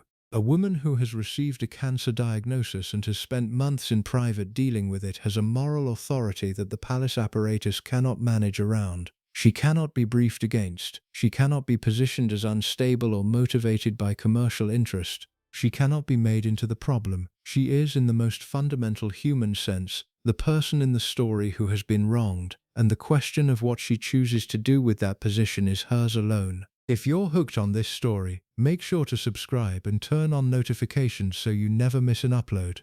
Your support means everything and helps me bring you more emotional stories like this one. The palace understood this, which is part of why the announcement was made the way it was, by Kate herself, in a video filmed in a garden, speaking directly to the public without mediation. The palace's communications operation did not disappear. It was present in the choice of setting, the choice of words, the management of the release. But Kate was in front of the camera, and Kate was speaking, and what Kate said and how she said it was, to a degree unusual in her royal life, her own. The video was received with genuine warmth. The sympathy was real. For a period, the questions about Norfolk and Rose and the marriage were set aside, not because they had been answered but because the human reality of a young woman's cancer diagnosis temporarily reorganized people's priorities. But set aside is not resolved. The palace knew this, Rose knew this, and Kate, who had spent years absorbing things without visible reaction, knew this better than anyone. The management operation had bought time. It had not bought resolution. The questions were still there. The phrase was still in circulation. The woman who had said it was still in Norfolk, still silent in the substantial ways, still possessed of whatever she knew from the years when she had been close enough to know things. And Kate, who had carried the silence for so long, was now in a position she had not been in before. She was sick, she had said so publicly, and she had, in that acknowledgement, established a kind of authority over her own story that the palace could manage around but could not remove. What she would do with that authority was the question the palace was managing for, the question it had no answer to. The question that kept the people in the relevant offices working late and speaking carefully and watching the situation with the specific attention of people who know that the next development is coming but cannot predict when or what form it will take. The video lasted 4 minutes and 17 seconds. Kate filmed it in Windsor, in early spring light, sitting against a backdrop of trees that had been selected with the care that goes into every visual decision in her public life. She wore a blue and white striped shirt. No jewelry except her wedding rings. The choice of clothing was significant, not a formal suit, not the dressed-up register of official engagements, but something that read as personal, civilian.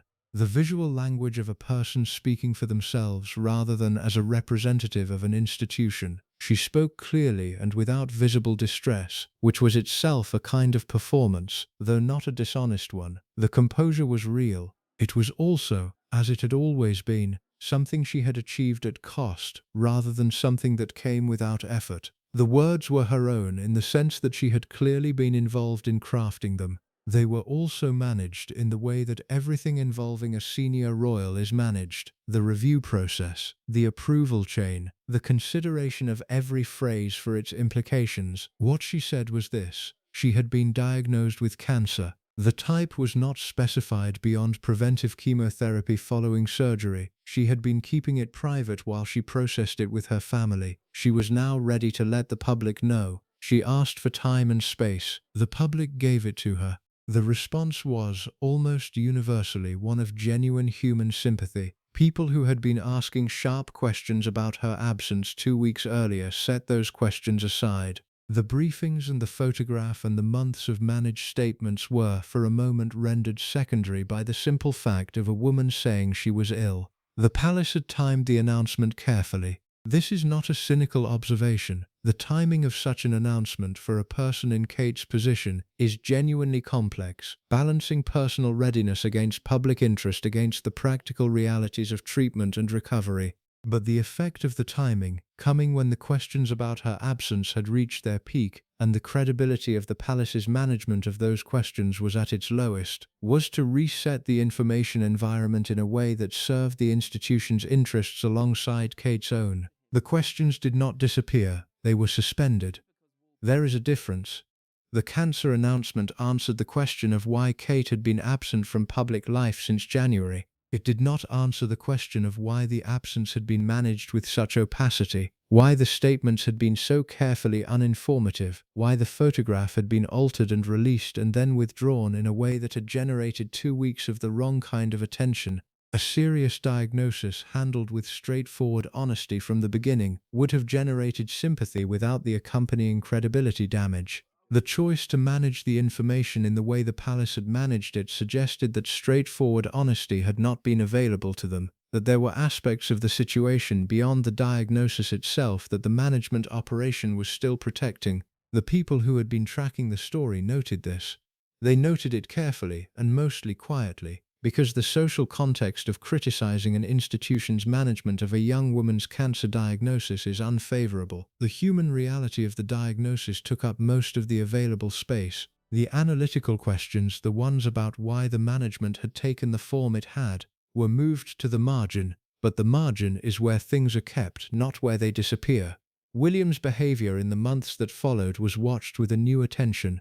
The scrutiny that had always been present had sharpened, because the public's tolerance for the managed image had diminished, and because the circumstances, a sick wife, an extended period of her absence from public duties, the management questions that had not been fully resolved, created conditions in which his private character was a legitimate subject of interest in a new way. What people saw was not obviously wrong. He appeared at public engagements. He spoke about Kate with what registered as genuine warmth. He took on more solo duties. He posted the kind of family content on official social media channels that the communications operation had always deployed effectively. The image continued to function, but the attention was different now. The public was watching not for confirmation of the image but for evidence about the reality behind it. And watching for evidence rather than confirmation is a different kind of watching. It notices different things. It noticed, for example, the moments when the warmth seemed to cost him something, the slight quality of performance in expressions of emotion that in a person with genuine reserves of ease would have appeared effortless. Small things, things that could be attributed to stress, to worry about his wife, to the ordinary difficulties of a man managing a complex public role under difficult personal circumstances. They could also be attributed to something else, to the difficulty of performing a narrative that had significant distance from the truth. The people in William's inner circle, the small group of trusted advisors and long-term personal staff who had been with him for years, were managing a situation that had multiple moving parts simultaneously. The cancer diagnosis was real and required management as a medical reality. The suppression of the Norfolk story, which had never been fully achieved and which the circumstances of Kate's absence had made newly active, required continued attention. The question of what Kate herself would say, or do, or decide, once her health allowed her to make those decisions, that question was entirely uncontrollable, and was therefore the one that generated the most institutional anxiety. Kate's illness had done something to the balance of power within the Wales household that was not reflected in any official communication. A woman who is ill, who has faced the specific fear that a cancer diagnosis produces, who has spent months in private dealing with something that threatens her life, does not emerge from that experience with the same set of priorities she had when she went in. What matters and what does not matter rearranges itself. The calculations that had governed her public behavior, the composure, the managed silence, the maintenance of the image, had been made by a person who was operating in a specific context. That context had changed in ways that were not entirely in the palace's control. The palace, which had spent years managing Kate's silence as a resource, was now uncertain about what that resource would do when she recovered. The uncertainty was not about her loyalty to the institution. Kate had demonstrated that loyalty consistently and at considerable personal cost. The uncertainty was about her loyalty to the specific version of the story that the institution required her to maintain. Those are different things, and the diagnosis had potentially separated them. The Rose Hanbury situation had not changed. Rose was still in Norfolk. The Cholmondeley marriage was still intact publicly. The phrase was still in circulation. The legal architecture that had kept the specific allegations out of mainstream British print was still standing. Nothing about the underlying situation had changed. But the context in which the situation existed had changed completely. The public now knew that Kate had been seriously ill. They knew that the palace had managed her illness with a degree of opacity that had generated significant credibility damage.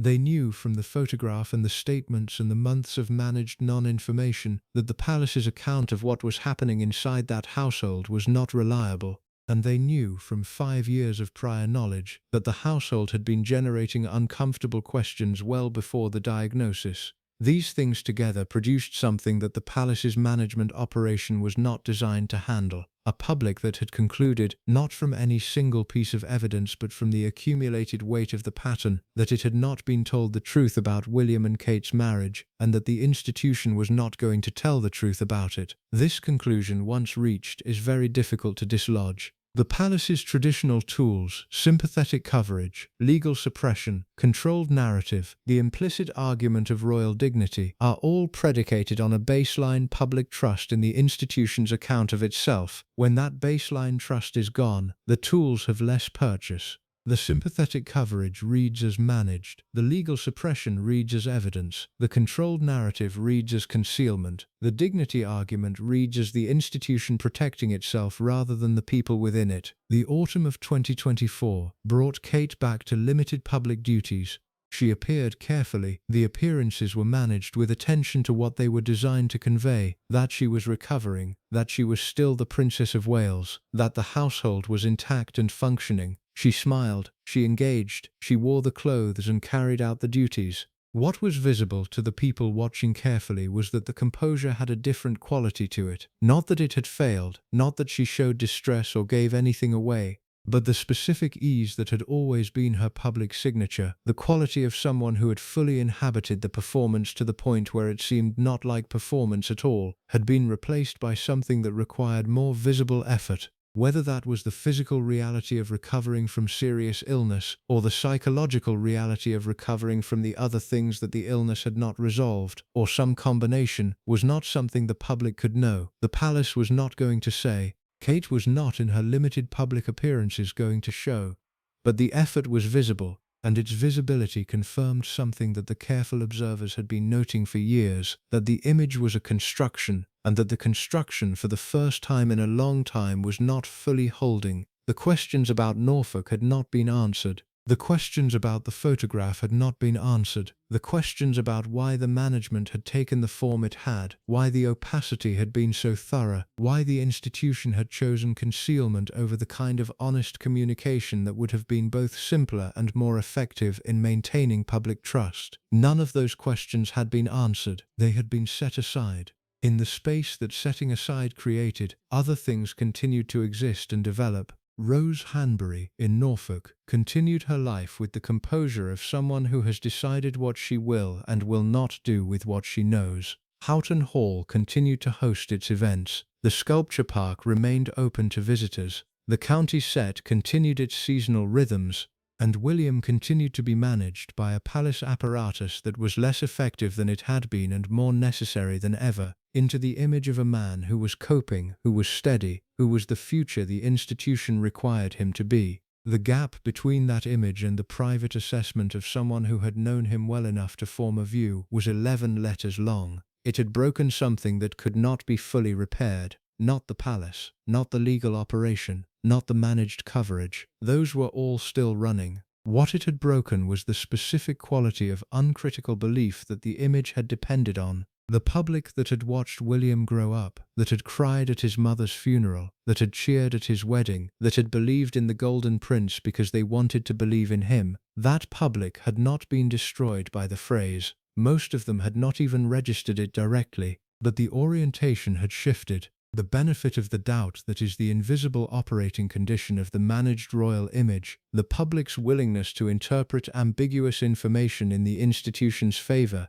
had been withdrawn in sufficient quantity to change the way the image was received, not enough to end it, not that. The British relationship with its monarchy is old and complicated and does not dissolve quickly. William will be king, the apparatus will continue, the image will be maintained, but maintained is not believed. And an image that is maintained rather than believed is a fundamentally different thing from what the institution requires and what William's team has spent 30 years attempting to construct. Something had changed. Quietly, without announcement, without a single definitive moment that could be pointed to as the break. These are the changes that last. The easiest thing to do with Rose Hanbury, if you are trying to make sense of this story, is to make her into something she is not. The wronged woman, burning with suppressed grievance and waiting for her moment. The aristocratic schemer, positioning herself carefully for maximum advantage. The reluctant witness, silenced by legal threat and social pressure, desperate to speak and unable to. Each of these versions has circulated in various forms across the coverage of the past several years. Each of them requires Rose to be a character in someone else's story, William's story, Kate's story, the palace's story, rather than the author of her own decisions. The evidence, such as it is, suggests she is none of those things, or rather, that she is something more complicated and more specific, a person who knows a great deal, who has made a considered decision about what to do with what she knows, and who is executing that decision with the same composure she applies to everything else in her life. The silence is not passive. This is the point that gets missed when people discuss Rose's absence from the public version of the story. Silence, in a situation like this one, is not the default. The default, for someone with information that is worth money and attention in a media environment hungry for exactly the kind of detail she possesses, would be to speak, to find a publisher, to give the carefully negotiated interview, to release the statement through a sympathetic journalist. The infrastructure for any of those options is readily available to her. She has the contacts, the standing, and, unlike palace staff with NDAs and career dependencies, the legal freedom to pursue any of them. She has not pursued any of them. That is a decision made repeatedly across years of sustained pressure and public curiosity. It is worth understanding why. Part of it is the world she comes from. The aristocratic English code around private business is not merely social convention, it is a value system, genuinely held, that places discretion at or near the top of the moral hierarchy. The people who live inside that code do not experience it as constraint, they experience it as identity. Speaking publicly about private matters is not just bad form in that world. It is a kind of self-betrayal. A demonstration that you are not, after all, the person you have always presented yourself as. Rose has been formed by that code. It is not external to her, it is her. The silence is not something imposed on Rose Hanbury from outside. It is something Rose Hanbury chose because it is consistent with who she understands herself to be. This is also why the palace's attempts to manage her were always somewhat beside the point. The legal warnings, the implicit threats about social standing and access, these are tools designed for people who are motivated by fear of consequences, by the desire to maintain proximity to power. Rose did not need the palace's approval. She was not afraid of the palace's lawyers in any fundamental sense. The code she operated by was older and more deeply held than any threat the institution could make. But the code is not the only reason for the silence. There is something else, something that becomes visible when you consider the specifics of what Rose knows and what speaking would require. What Rose knows at minimum is this. She was in close proximity to the Wales marriage during a period when it was under significant stress. She observed William in private contexts across a sustained period. She formed an opinion about his character that she expressed privately in terms that made his public image look like fiction, and something happened between the three of them, Kate, William, and Rose, that was serious enough to end a genuine friendship between two women who had genuinely liked each other, and serious enough to generate one of the most aggressive information suppression operations the palace had mounted in recent decades. What speaking about any of that in the full detail it deserves would require is the public destruction of multiple people's private lives, including her own, her marriage, her children's lives, her standing in the world she has built and inhabits. Even if she spoke only about what she directly knew and observed, the speaking itself would make her the central figure in a media storm from which there is no exit. She would become, permanently, the woman in the Wales marriage story. Everything she had built, every aspect of her life that has nothing to do with what happened in Norfolk, would be permanently secondary to that identity. Rose Hanbury is not a woman who wants to be a character in someone else's story. The evidence of her life, before any of this, suggests someone who values her own independence, her own standing, her own narrative, above the rewards that public disclosure would bring. Those rewards are real: the book deal, the profile, the vindication of having the record reflect what she actually experienced. But the cost is also real, and the cost is the loss of exactly the private life she has protected. The silence also protects Kate. This is the dimension of the situation that the coverage has been most reluctant to sit with, because it complicates the clean version where Rose and Kate are adversaries and William is the pivot between them. The reality of what happened between the two women is more ambiguous than that. A friendship ended. It ended because of something that Kate discovered and could not absorb. The ending was Kate's decision. But the ending of a friendship, even in these circumstances, does not necessarily produce enmity. It can produce something quieter and more complicated, a mutual recognition of an impossible situation, a shared interest in the containment of something that would hurt both of them if it fully escaped. Rose speaking publicly would hurt Kate. It would reopen the wound publicly in the most visible possible way for a woman who has already been through a serious illness and who has managed the situation with more dignity than most people could have managed. Whatever Rose's feelings about William, the evidence does not suggest that she has any desire to cause further harm to Kate. They were genuinely friends. That does not disappear because the friendship ended. It becomes complicated. It becomes painful. It does not become nothing. The silence is, in this reading, partly an act of consideration for a woman Rose once cared about, however strange the circumstances. What Rose knows about William specifically, beyond the character assessment that escaped into the world, is not publicly available. The specific nature of what happened between them, whether the allegations of infidelity are accurate, what form any relationship took, how long it lasted, how it ended, none of that has been confirmed, and Rose's silence is the primary reason for that absence of confirmation. The absence is significant. William's team has never directly denied that something happened. The palace's response to the initial reports was not a statement saying there is no relationship between the Prince of Wales and Rose Hanbury. It was a legal operation aimed at preventing further reporting. Legal operations aimed at preventing reporting are deployed when the legal basis for a substantive denial is weak, when the thing being suppressed is true or close enough to the truth that a formal denial would constitute a legal exposure in itself. The gap where the denial should be is in the architecture of this story, one of the most informative silences of all. Rose's silence mirrors that gap. She has not confirmed, she has not denied, she has not contextualized. She has allowed the public record to remain what it is, a set of reports attributed to unnamed sources, a legal operation that spoke loudly by existing, a three-word character assessment that traveled further than its speaker probably intended. That is a careful position, and it is a position that serves multiple interests simultaneously, including her own. The question that people ask most often about Rose's silence is whether it will hold. Whether there is a threshold, a development, a circumstance, a decision by someone else in the story that would bring her to speak. Whether the composure has limits.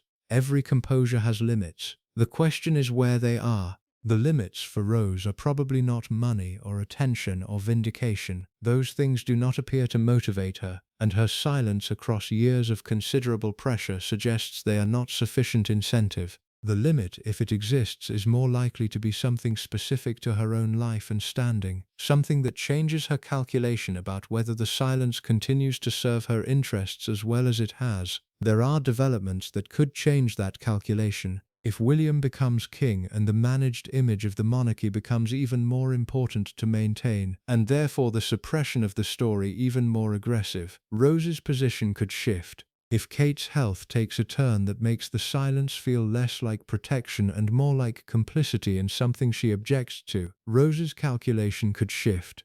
If the story moves in a direction that implicates Rose in a way she finds unfair or inaccurate, the incentive to remain silent diminishes. None of those things have happened yet. As of the most recent information available, Rose remains in Norfolk, managing Houghton Hall and its considerable affairs, raising her children, maintaining the life she built long before any of this arrived to complicate it. She knows what she knows. She has decided what to do with it.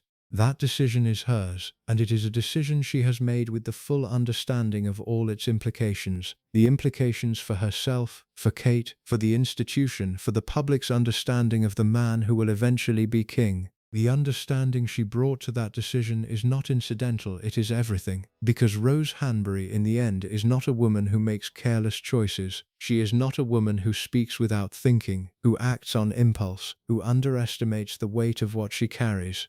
She is someone who has processed what happened, assessed it accurately, expressed it once in terms that reflected the assessment, and then stepped back into her life and closed the door. The door is still closed. Whether it remains so depends on forces that are not fully within her control, or anyone's. History has a way of requiring witnesses eventually. The management operations that contain stories in one era become the stories of the next era. The silences that protect reputations become, over time, the absences that define them. Rose is 39 years old. William is 42. Kate is 43. The story they are collectively inside is not over. It is at a specific point in its development, a point where the most important information is held by a small number of people who have each made individual decisions about how long to hold it. Those decisions will not remain unchanged forever. People change, circumstances change. The calculations that make silence the correct choice in one set of conditions become, in a different set of conditions, calculations that point somewhere else. For now, Rose knows what she knows. The door is closed. The life at Houghton Hall continues with its sculpture park, and its history, and its 300 years of the kind of standing that does not require anyone's approval to maintain. And somewhere in Norfolk, in the flat fields under the wide sky, the distance between what is known and what is said remains one of the most significant gaps in the public record of a family that will one day sit at the center of the British state. The gap has 11 letters in it. 3 words, said once, in a room by a woman who understood exactly what she was saying and why. That was enough. There is a room in Buckingham Palace that tourists never see, not because it contains anything dramatic, not a war room, not a vault, not a chamber where decisions of state are made in candlelight by men in robes. It is an ordinary administrative room staffed by ordinary people who come to work each morning and manage with professional competence the ongoing project of ensuring that the institution they serve continues to be what it has always needed to be: viable. Viable is the word. Not beloved, though beloved is useful. Not respected, though respect helps. Viable. Capable of continuing, possessed of sufficient public support, or public indifference, or public habit to justify its own perpetuation for another generation. Everything the palace does, every decision its communications operation makes, every letter its solicitors send, every narrative its briefers construct and place in the mouths of sympathetic journalists, all of it serves that single purpose. The institution continues. The institution must continue. Everything else is secondary. This is not cynicism. It is, from the perspective of the people inside it, simply the truth. They believe in the institution. They have given their professional lives to it. The monarchy, in their experience and understanding, is not an anachronism or an injustice or a relic. It is a thing that works, that provides continuity and stability, and a form of national identity that the political class with its 4-year cycles and its relentless self-interest cannot provide. It is worth protecting. It is worth the letters and the briefings and the managed silences and the occasional moral compromise that protecting it requires. William will be king. That fact organizes everything. The man who is described by someone who knew him well enough to have a reliable opinion as a nasty piece of work will one day be the head of state of a country of 67 million people, the titular head of a commonwealth that extends across the globe, the figure whose face appears on the currency and whose name is invoked in the legal proceedings of a nation. The institution requires that this be so. The alternative that the managed image exists to prevent people from choosing, is too destabilizing to contemplate from the institution's perspective, regardless of the private truth of the man. So the image continues. Kate, recovering, returns to public duties and is received with warmth she has genuinely earned, in the way that public warmth for a person who has endured something real tends to be genuine rather than manufactured. William appears beside her, and the photographers take their pictures and the pictures are released through the official channels and the cycle continues. Rose is in Norfolk. The door is closed. The phrase has been in the world long enough that it has achieved a kind of permanence, not in the official record, not in the mainstream press where the legal architecture still holds, but in the collective memory of the story, in the spaces where the official record and the actual record diverge and the divergence is understood. Harry is in California. His account of the palace machinery is publicly available to anyone who wants to read it. The decoder ring is on the shelf.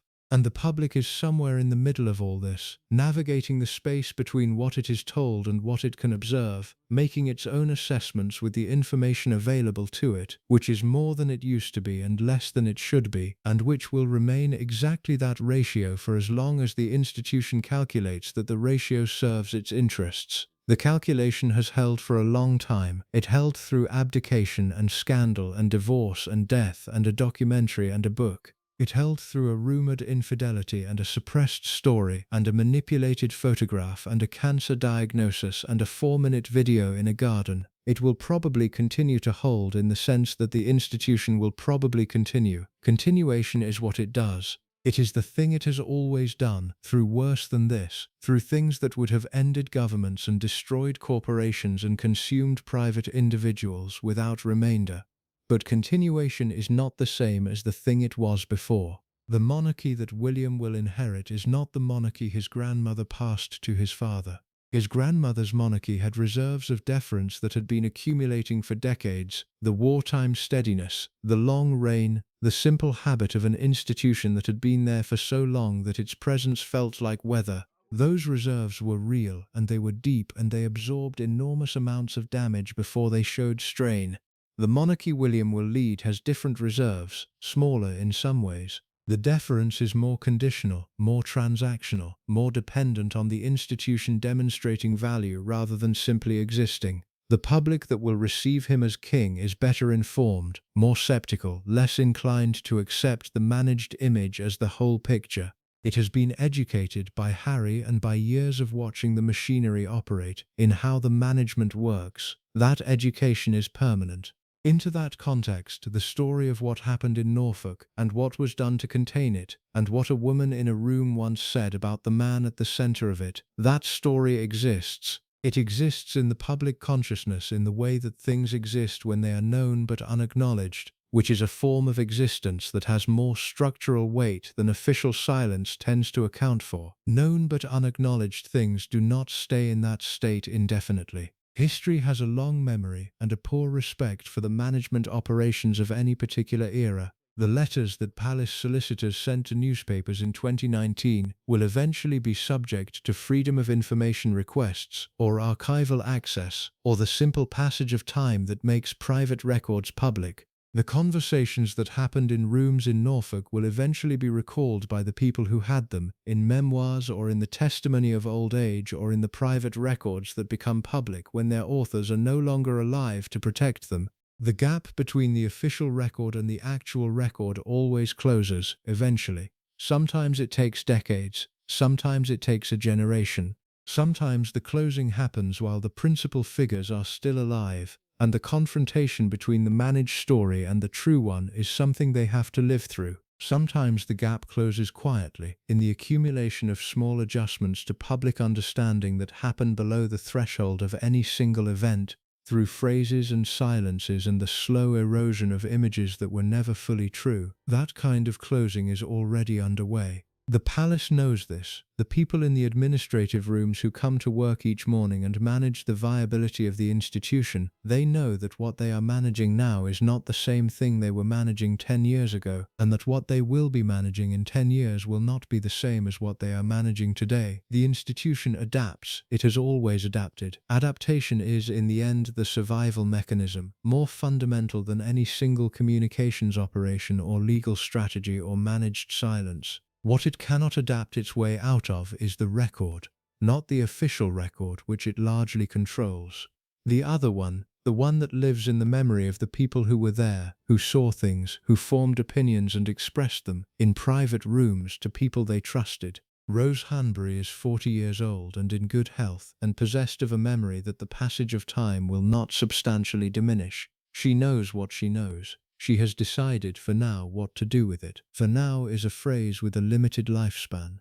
The crown always protects itself. That is true, and it will remain true, and it is not nothing. But protection is not absolution. Management is not resolution, and the silence of a careful woman in Norfolk is not, has never been, and will never be the same thing as the absence of a truth. The truth exists. It is patient. It knows how to wait. The House of Windsor did not invent the problem of managing a future king's private life. It inherited it along with the palaces and the portraits and the ceremonial weight of centuries, and it learned through a series of very public failures that the management of that specific problem required more sophistication than almost anything else the institution faced. The problem is structural. It does not arise from individual moral failure, though individual moral failure is always present. It arises from the specific conditions that the institution creates around the men it produces. conditions of extreme privilege, minimal accountability, and a social world specifically constructed to provide whatever those men require, without requiring them to develop the ordinary human skills of restraint and consequence.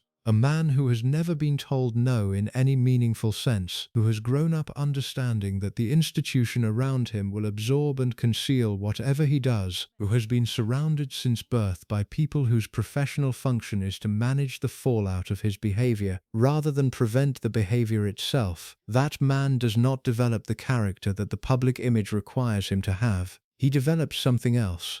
Something that the people who know him privately eventually describe in terms that bear no resemblance to the official version. This has happened before. It has happened in this family, repeatedly, across generations. The pattern is old enough and consistent enough that it cannot be attributed to individual weakness. It is the product of a system. Edward VIII is the version the history books discuss most readily because his case produced a constitutional crisis that could not be managed into invisibility. The abdication forced the truth into the open in a way that the palace's management operation, which was considerably less sophisticated in 1936 than it would later become, could not prevent. But the story that the official history tells about Edward, that he abdicated for love, that the crisis was about Wallis Simpson's divorce status and American nationality, that it was fundamentally a romantic story gone wrong at the intersection of duty and desire, is the managed version. The less managed version is that Edward VIII was, by the private accounts of the people who knew him well, a man of genuine cruelty and considerable selfishness, who had spent his adult life in a pattern of behavior that the palace had been quietly managing for decades.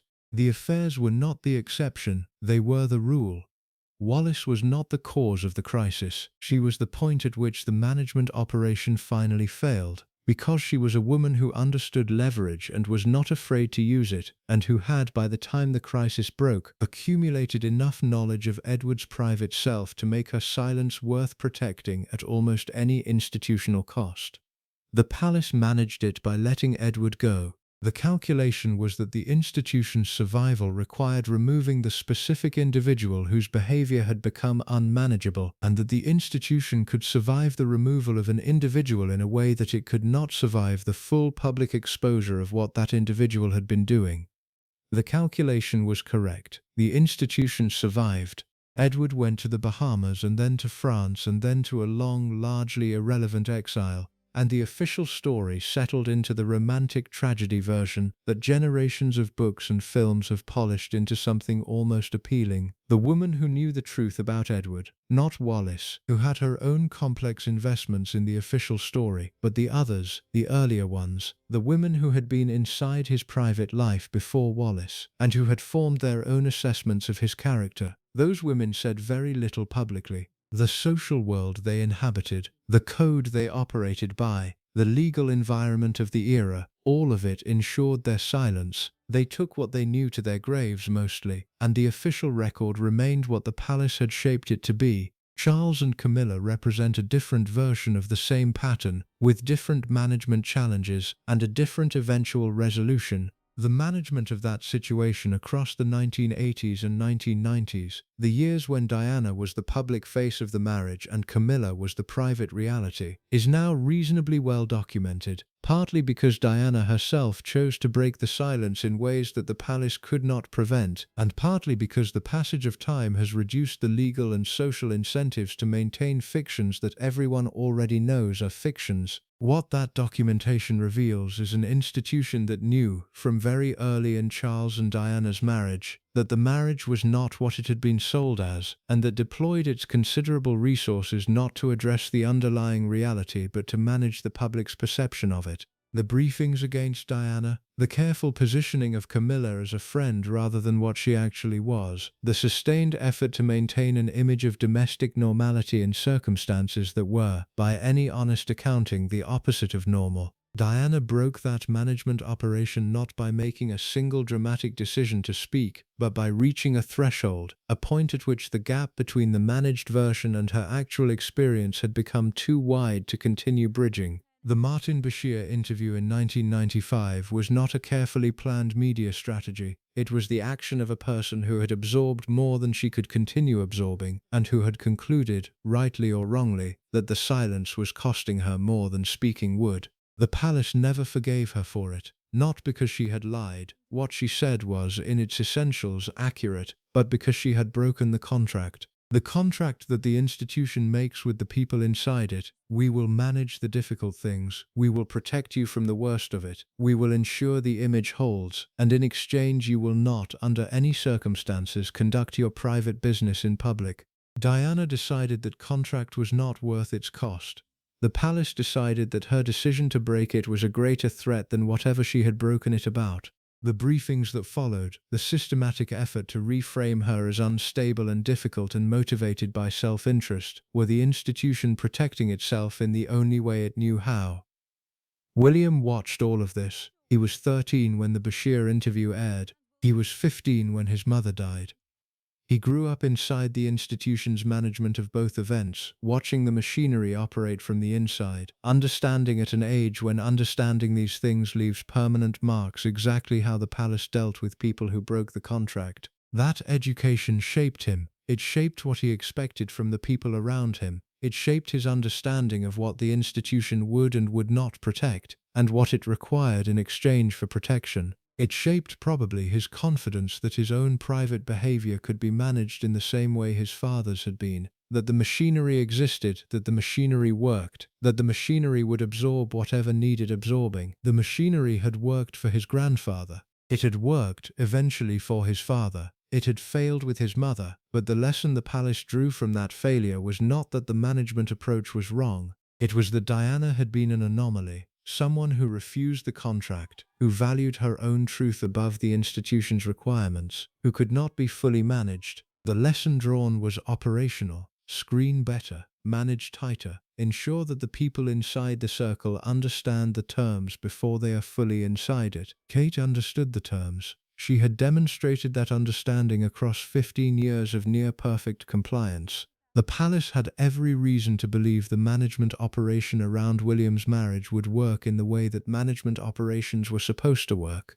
What it had not fully accounted for was Rose. Rose was not inside the contract. She had never been offered the contract, because she had never been sufficiently inside the institution's orbit for the contract to apply to her. She was a civilian in the technical sense, not a royal, not a courtier, not a member of staff. The tools available to manage the people inside the institution, the NDAs, the access leverage, the career dependencies, did not apply to her. The palace's previous experience with difficult women had always been with women who were inside the orbit in some way. Wallis was too dependent on Edward's protection to fully escape the institution's management. Diana was inside the institution completely, which was both why she was so damaging when she spoke, and why the tools available to manage her were so extensive. The women in Charles's life before and around Camilla were inside the world enough that the social code and the practical dependencies kept them contained. Rose occupied different ground. The aristocratic world she came from was adjacent to the royal world, but not dependent on it. The Cholmondeley title and estate did not require royal approval to maintain. Her social standing did not require palace goodwill to sustain.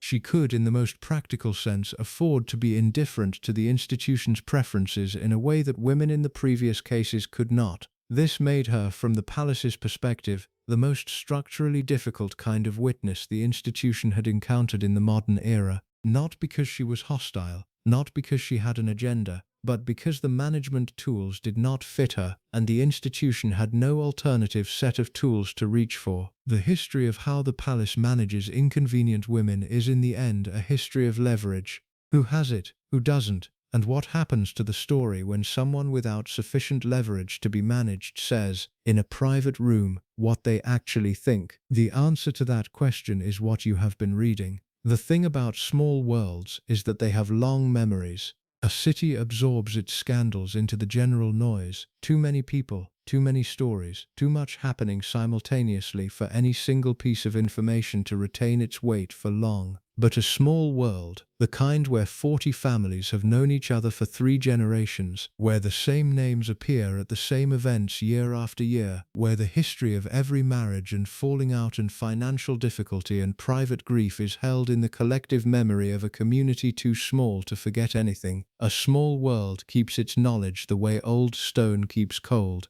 Long after the source of the temperature has been removed, the cold remains.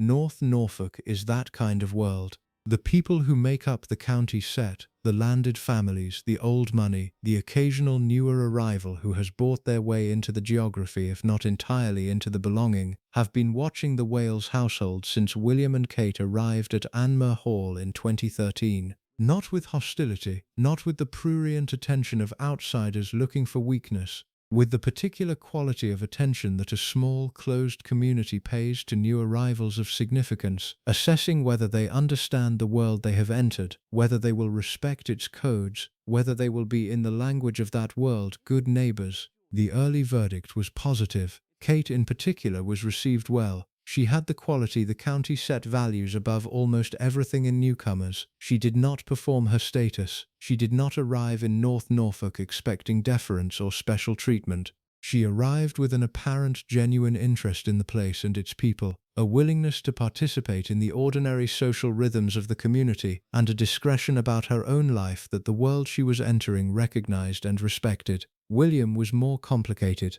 The people who met him in those early years in Norfolk registered someone who could be, in the right circumstances, genuinely engaging, curious, funny in a dry way, capable of real warmth with people he trusted. But they also registered something else, something that sat alongside the warmth and occasionally displaced it, a quality of impatience with anything he found beneath his attention, a sharpness that emerged when he was bored or inconvenienced, or dealing with someone he had decided was not worth the effort of sustained charm.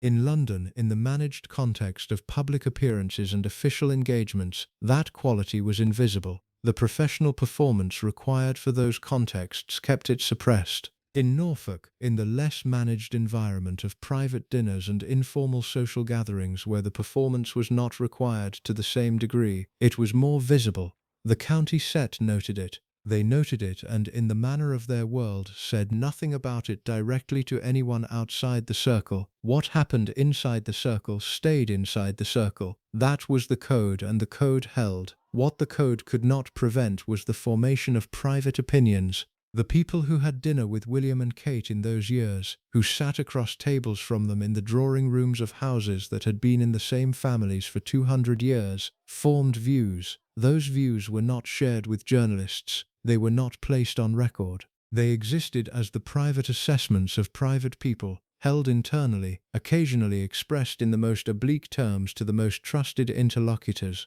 The assessments, taken together, produced a picture of the Wales marriage that was considerably more complicated than the official version. What the inner circle saw, across the years of William and Kate's Norfolk life, was a marriage that functioned well in its public dimensions and was under sustained pressure in its private ones. The specific nature of that pressure is not something that can be attributed to a single named source, because no single named source has spoken on the record. But the cumulative impression from multiple people who were inside the social world during this period, expressed in the oblique language of that world, described something consistent. Kate worked harder at the marriage than William did. This is not a dramatic observation. In many long marriages, one partner carries more of the relational weight than the other, and the distribution of that weight is not always obvious from the outside. But in the Wales marriage, the distribution was visible to people who knew them well, because the contrast between Kate's sustained effort and William's more variable investment was marked enough to register even in social contexts where everyone was, by convention, presenting their best selves. The effort Kate made was visible in small ways. The way she managed conversations at dinner when William's attention had wandered elsewhere. The way she absorbed his sharpness in social settings without visible reaction, redirecting the energy of an evening that had briefly gone wrong back toward something comfortable. The way she presented a unified front in circumstances where the unity required active maintenance rather than simply existing. These are the things that the people around a couple observe when they are paying close attention, and the people in that world pay close attention as a matter of long habit. William's relationship with Rose Hanbury, in the years before the rupture, was observed by multiple people in the Norfolk set.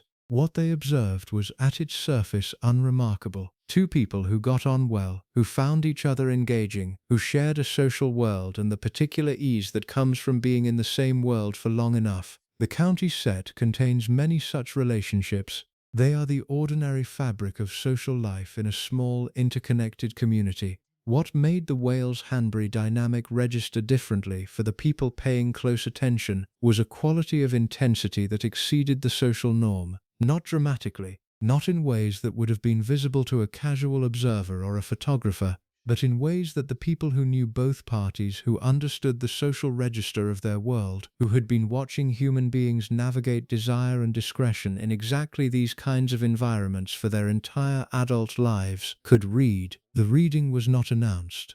It was not discussed openly. It existed as a shared private understanding among a small number of people who had each arrived at it independently, through their own observation, and who recognized in each other's careful obliqueness a matching awareness. The dinners at Houghton Hall are the reference point that comes up most often in the accounts that have filtered carefully and partially out of that world. Houghton Hall under Rose's management is a serious social operation. The guest lists are considered, the table arrangements are deliberate, the evenings are conducted with a quality of elegant orchestration that reflects both the house's history and Rose's own considerable skill as a hostess. The Waleses were regular guests. The evenings were by all accounts good ones, the kind of evenings that people in that world remember and reference for years afterward. Inside those evenings, the dynamics that the county set was privately registering were operating. The specific details of what was said or done in those rooms are not in the public record. The impression those details left on the people present is, in its broad outline, somewhat more available in the way that things are available when multiple people who were present have each in private conversations with trusted others described the same general atmosphere in the same general terms. The atmosphere, as described, was of a situation that had progressed past the point of ordinary social warmth into something with more charge to it, the kind of charge that changes the temperature of a room without anyone doing anything that could be specifically identified as wrong.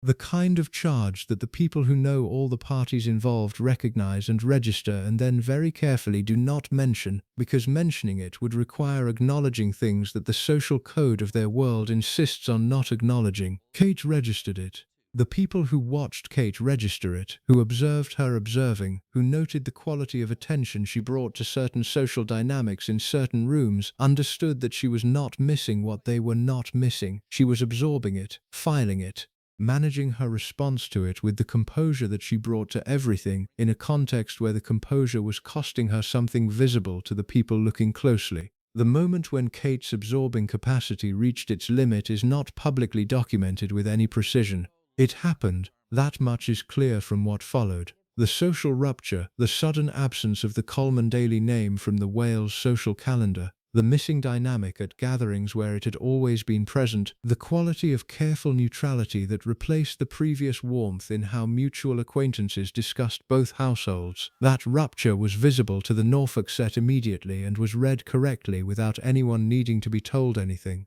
The reading was confirmed, in the oblique language of that world, in conversations that happened across the weeks and months following the rupture. Not directly, not with specifics, but in the way that a small world discusses things it collectively understands, through reference, through the particular quality of careful silence that people maintain around subjects they know are sensitive, through the adjustments in social architecture that signal, to those with the knowledge to read them, that something real has happened. What the inner circle saw, in the end, was this: a marriage under pressure that the public image was concealing, a dynamic between William and Rose that had exceeded the bounds of ordinary friendship, a woman in Kate's position absorbing something that most people would have been unable to absorb with her degree of outward composure, and an institutional management operation that moved with impressive speed to contain the situation once it became visible enough to require containing. They saw all of that. They said none of it, in any public or attributable form.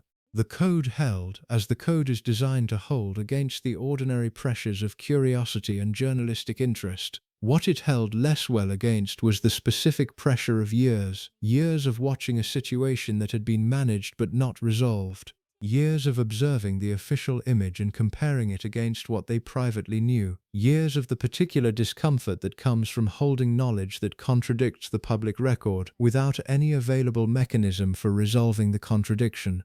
That discomfort does not produce public statements. It produces occasionally private ones, said in rooms to trusted people, in the plain language of someone who has been holding something for long enough that holding it has become its own burden. The phrase that escaped from Rose Hanbury's private assessment of William was not the only thing that escaped from the inner circle during those years. It was simply the most quotable, the most compressed, the most resonant with everything that the people inside the story already knew, and everything that the people outside it were beginning to suspect. The Norfolk set holds its knowledge the way old stone holds cold. Long after the immediate heat of the situation has passed, the knowledge remains. In the drawing rooms and the kitchen suppers and the Boxing Day shoots and the summer garden parties that constitute the rhythms of that world, it remains. The official record says one thing, the rooms say another. The rooms have been saying it for years, in the language of careful people who understand exactly what they are saying and to whom. The stone is still cold, the knowledge is still there. George is 11 years old. In 4 years he will be 15. The age his father was when Diana died. In 7 years he will be 18, legally an adult, old enough to read everything that has been written about his parents, old enough to find the American publications that named Rose Hanbury in 2019, old enough to search the archives and find the pattern of legal suppression and managed silence that surrounded his family's story for the entirety of his childhood. He does not know any of this yet, or rather, and this distinction matters, he does not know it in the way that knowing requires conscious acknowledgement. Children inside complicated family situations know things before they can articulate them. They read the temperature of rooms. They notice when the adults around them are managing something. They absorb the gap between what they are told and what they can feel, and they file it, without language, in the place where unprocessed knowledge lives until they are old enough to reach it. George, Charlotte, and Louise have grown up inside one of the most intensively managed image operations in the modern world.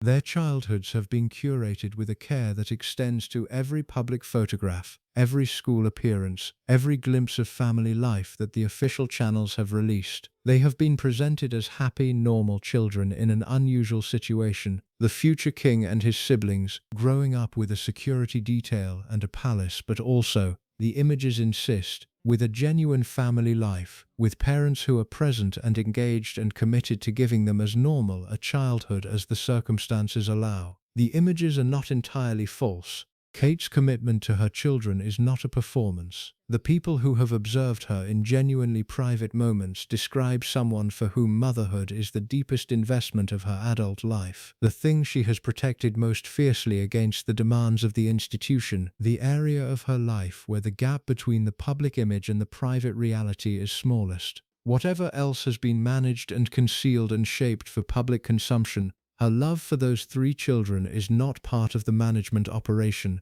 It is simply true. But children do not only receive love, they receive context. They receive the world their parents' choices have constructed around them. And the world that has been constructed around George, Charlotte, and Louis includes things that will eventually require explanation.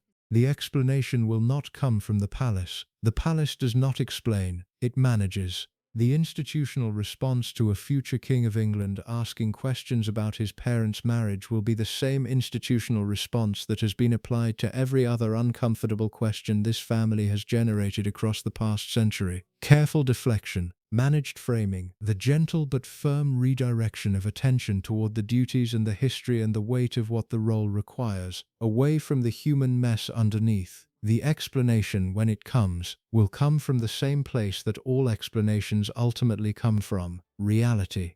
The accumulation of things read and heard and remembered, and eventually connected into a coherent picture. The process that all children of complicated marriages go through, adapted to the specific circumstances of children whose parents' marriage was complicated in public as well as in private, and whose families' complications are part of the documented historical record. George will be king one day. That fact shapes everything about how he is being raised and everything about what he will eventually need to understand. A king needs to understand the institution he will lead. Understanding the institution requires understanding how it operates. Understanding how it operates requires understanding what it has done and why, including what it did to manage the story of his parents' marriage, and what that management cost the people inside it. That education is coming for him whether the palace plans for it or not. The documents exist. The suppressed stories exist, in the form of their own suppression. The American publications exist. The memoirs that have already been written and the memoirs that have not yet been written exist in potential, waiting for the moment when their authors decide the time has come. Harry exists. George's uncle, who left the institution partly because of what the institution did to his own family, who wrote about the machinery in enough detail that anyone with the book and a desire to understand has access to a functional description of how the palace manages difficult truths. Harry and Meghan have children of their own, Archie and Lilibet, George's cousins, growing up in California with a different relationship to the institution and a different set of truths available to them. At some point, those cousins will be old enough to compare notes. The conversations that will happen between those children, when they are adults with full access to everything that has been written and said and suppressed about their families, are conversations the palace cannot manage or prevent or shape. Charlotte is 9.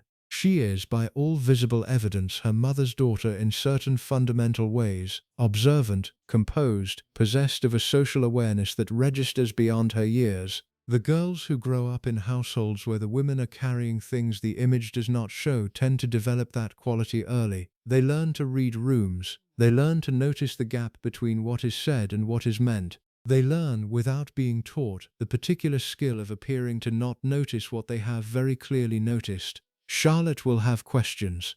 The questions a girl asks about her mother's life, not the public life, the private one, are not questions that palace management operations are equipped to answer, because they are not questions about the institution. They are questions about a woman, about what her mother's life has actually been like, about what she absorbed and why, about the gap between the composure that the public saw and the reality that composure was managing. Those questions, when they are eventually asked, will require answers. Kate will have to decide what answers to give. The decision will be entirely hers, not the palace's, not William's, not the institution's. A mother talking to her daughter about her own life is one of the few spaces in Kate's existence that the management operation cannot enter. Louis is 6. He is, in the photographs, the most expressive of the three. The child who makes faces at cameras, who waves with his whole body, who has not yet fully acquired the composed public manner that his older siblings are already developing.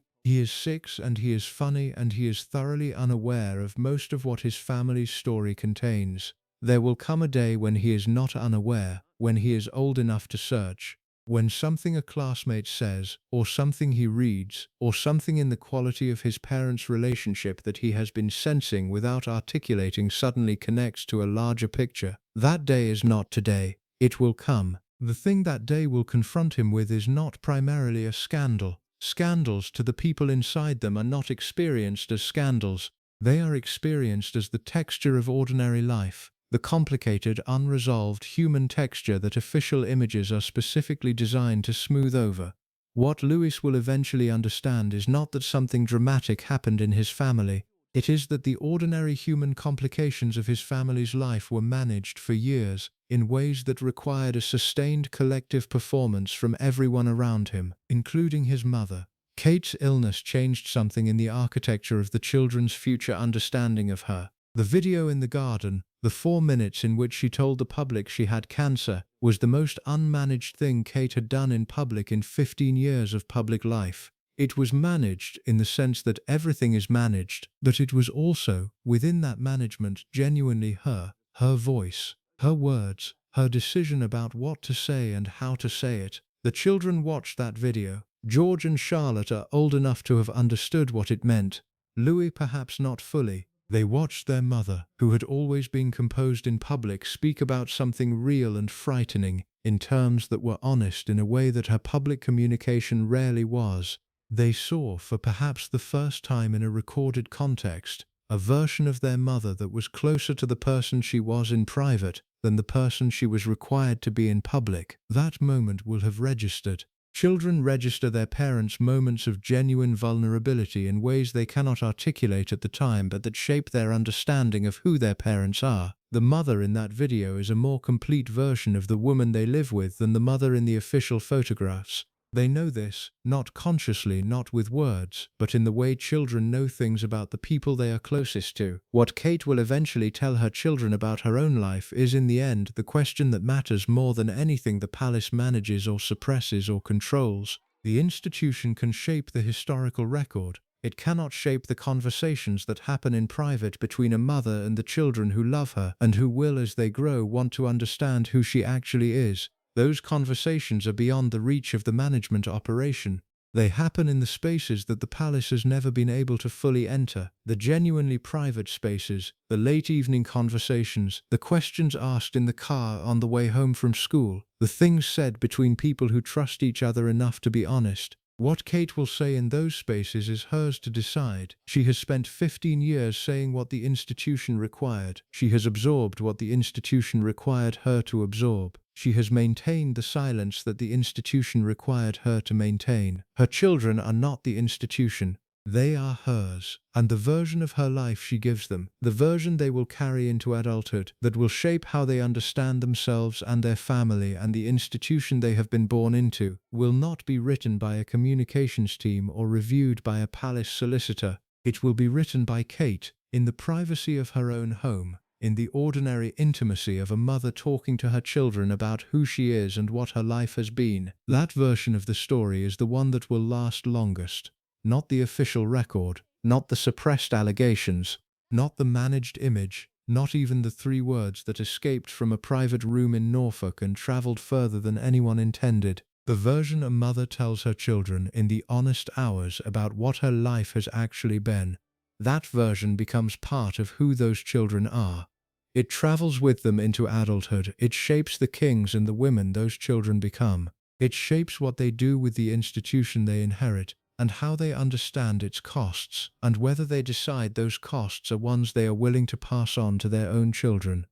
George will be king. What kind of king he becomes depends more than any palace education program or constitutional preparation can account for on what he understands about the people he comes from, about his mother who held so much for so long, about his father, whose private character was assessed by someone who knew him well in terms that his public image could not survive, about the institution itself, which protected itself first and the people inside it when it was convenient and not otherwise. He will understand all of this eventually. The understanding will come from the record, and from the conversations, and from the accumulated private knowledge of a family that has been for his entire childhood managing a gap between its public story and its private one. The gap is there. It has always been there. It will be there when George is old enough to fully see it. What he does with what he sees is the question that the current generation of palace managers cannot answer, because it is a question about a future they will not be there to manage.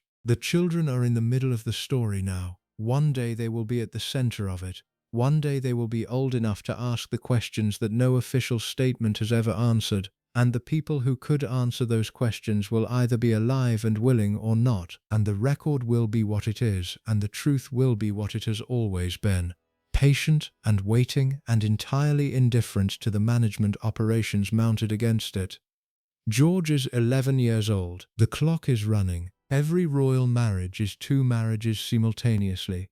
The first is the one the public sees, the dress, the vows, the balcony kiss, the commemorative mugs. The second is the one that happens in the offices of palace lawyers and private secretaries in the months before the public version takes place, where the actual terms of the arrangement are established in language that is never written down in any single document but that is understood by everyone present with the clarity of a legal contract. The second marriage is the one that matters. The first one is the advertisement. Kate understood this before she said yes. She had been in the orbit of the institution long enough 10 years of on and off, of managed proximity, of being assessed and found acceptable and then being tested further before being fully accepted, to understand that what she was agreeing to was not primarily a marriage in the civilian sense.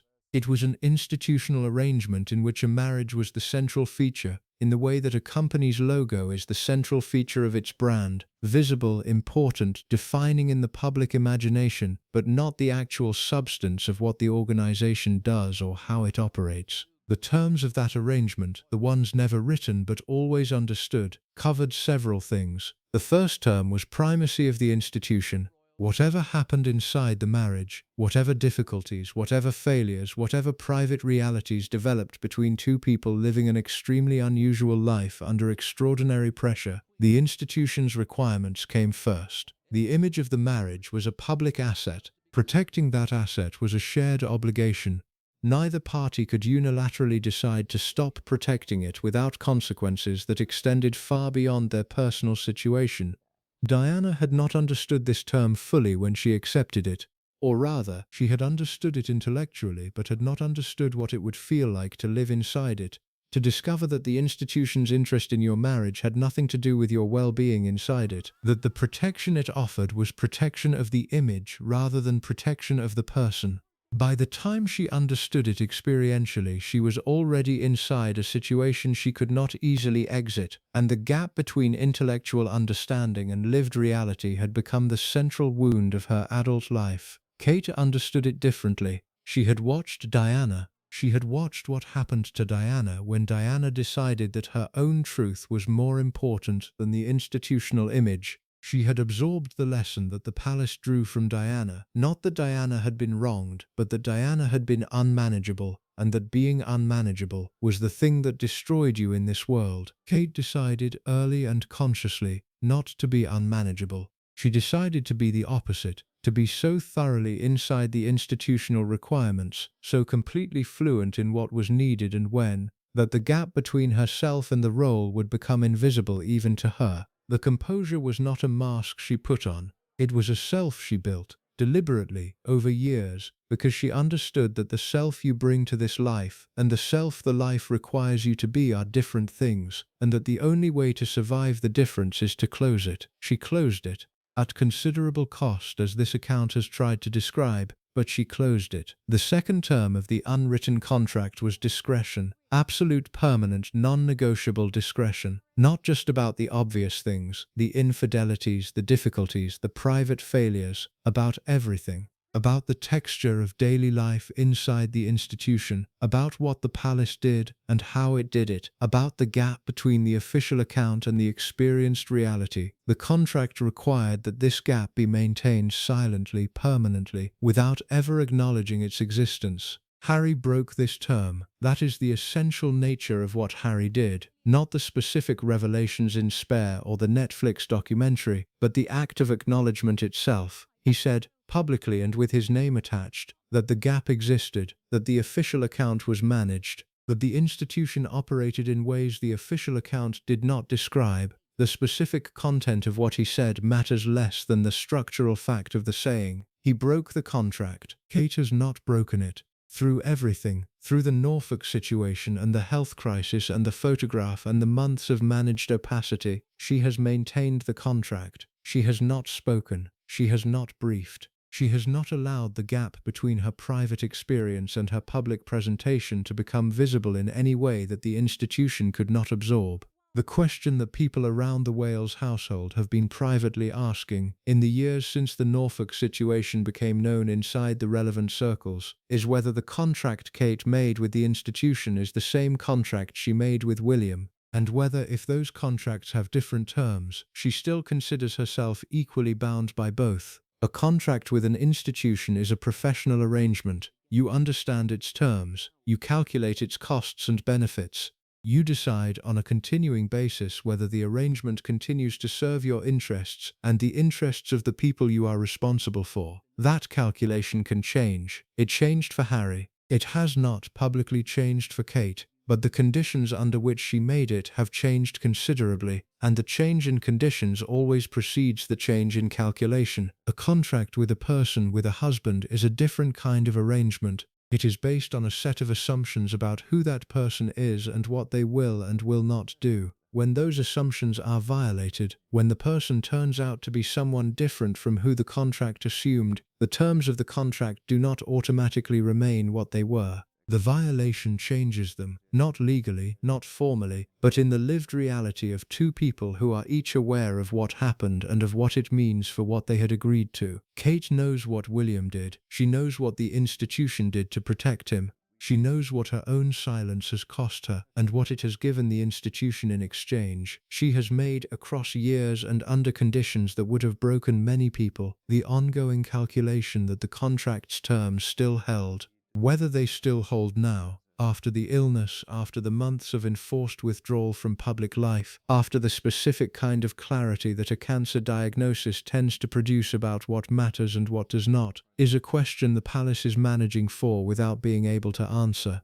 The third term of the unwritten contract was continuity. The arrangement was permanent, not in the sense that divorce was legally impossible. It is not, and the Waleses are not the first generation for whom it was not, but in the sense that the institutional investment in the marriage's continuation was so substantial that exiting it carried consequences of a different order than the ending of an ordinary marriage. Those consequences are real, and Kate understands them. The life she has built, the role she occupies, the identity she has constructed across 15 years of institutional membership, all of it is contingent on the marriage's continuation. Outside the marriage, she is the former Princess of Wales. Inside it, she is the future Queen. The difference between those two identities is not primarily social or financial, though it is both. It is existential, in the specific sense that the entire project of becoming the person the role requires has been built around the assumption of continuity. Exiting would mean dismantling that project, not just the public role, but the self that was constructed to inhabit it.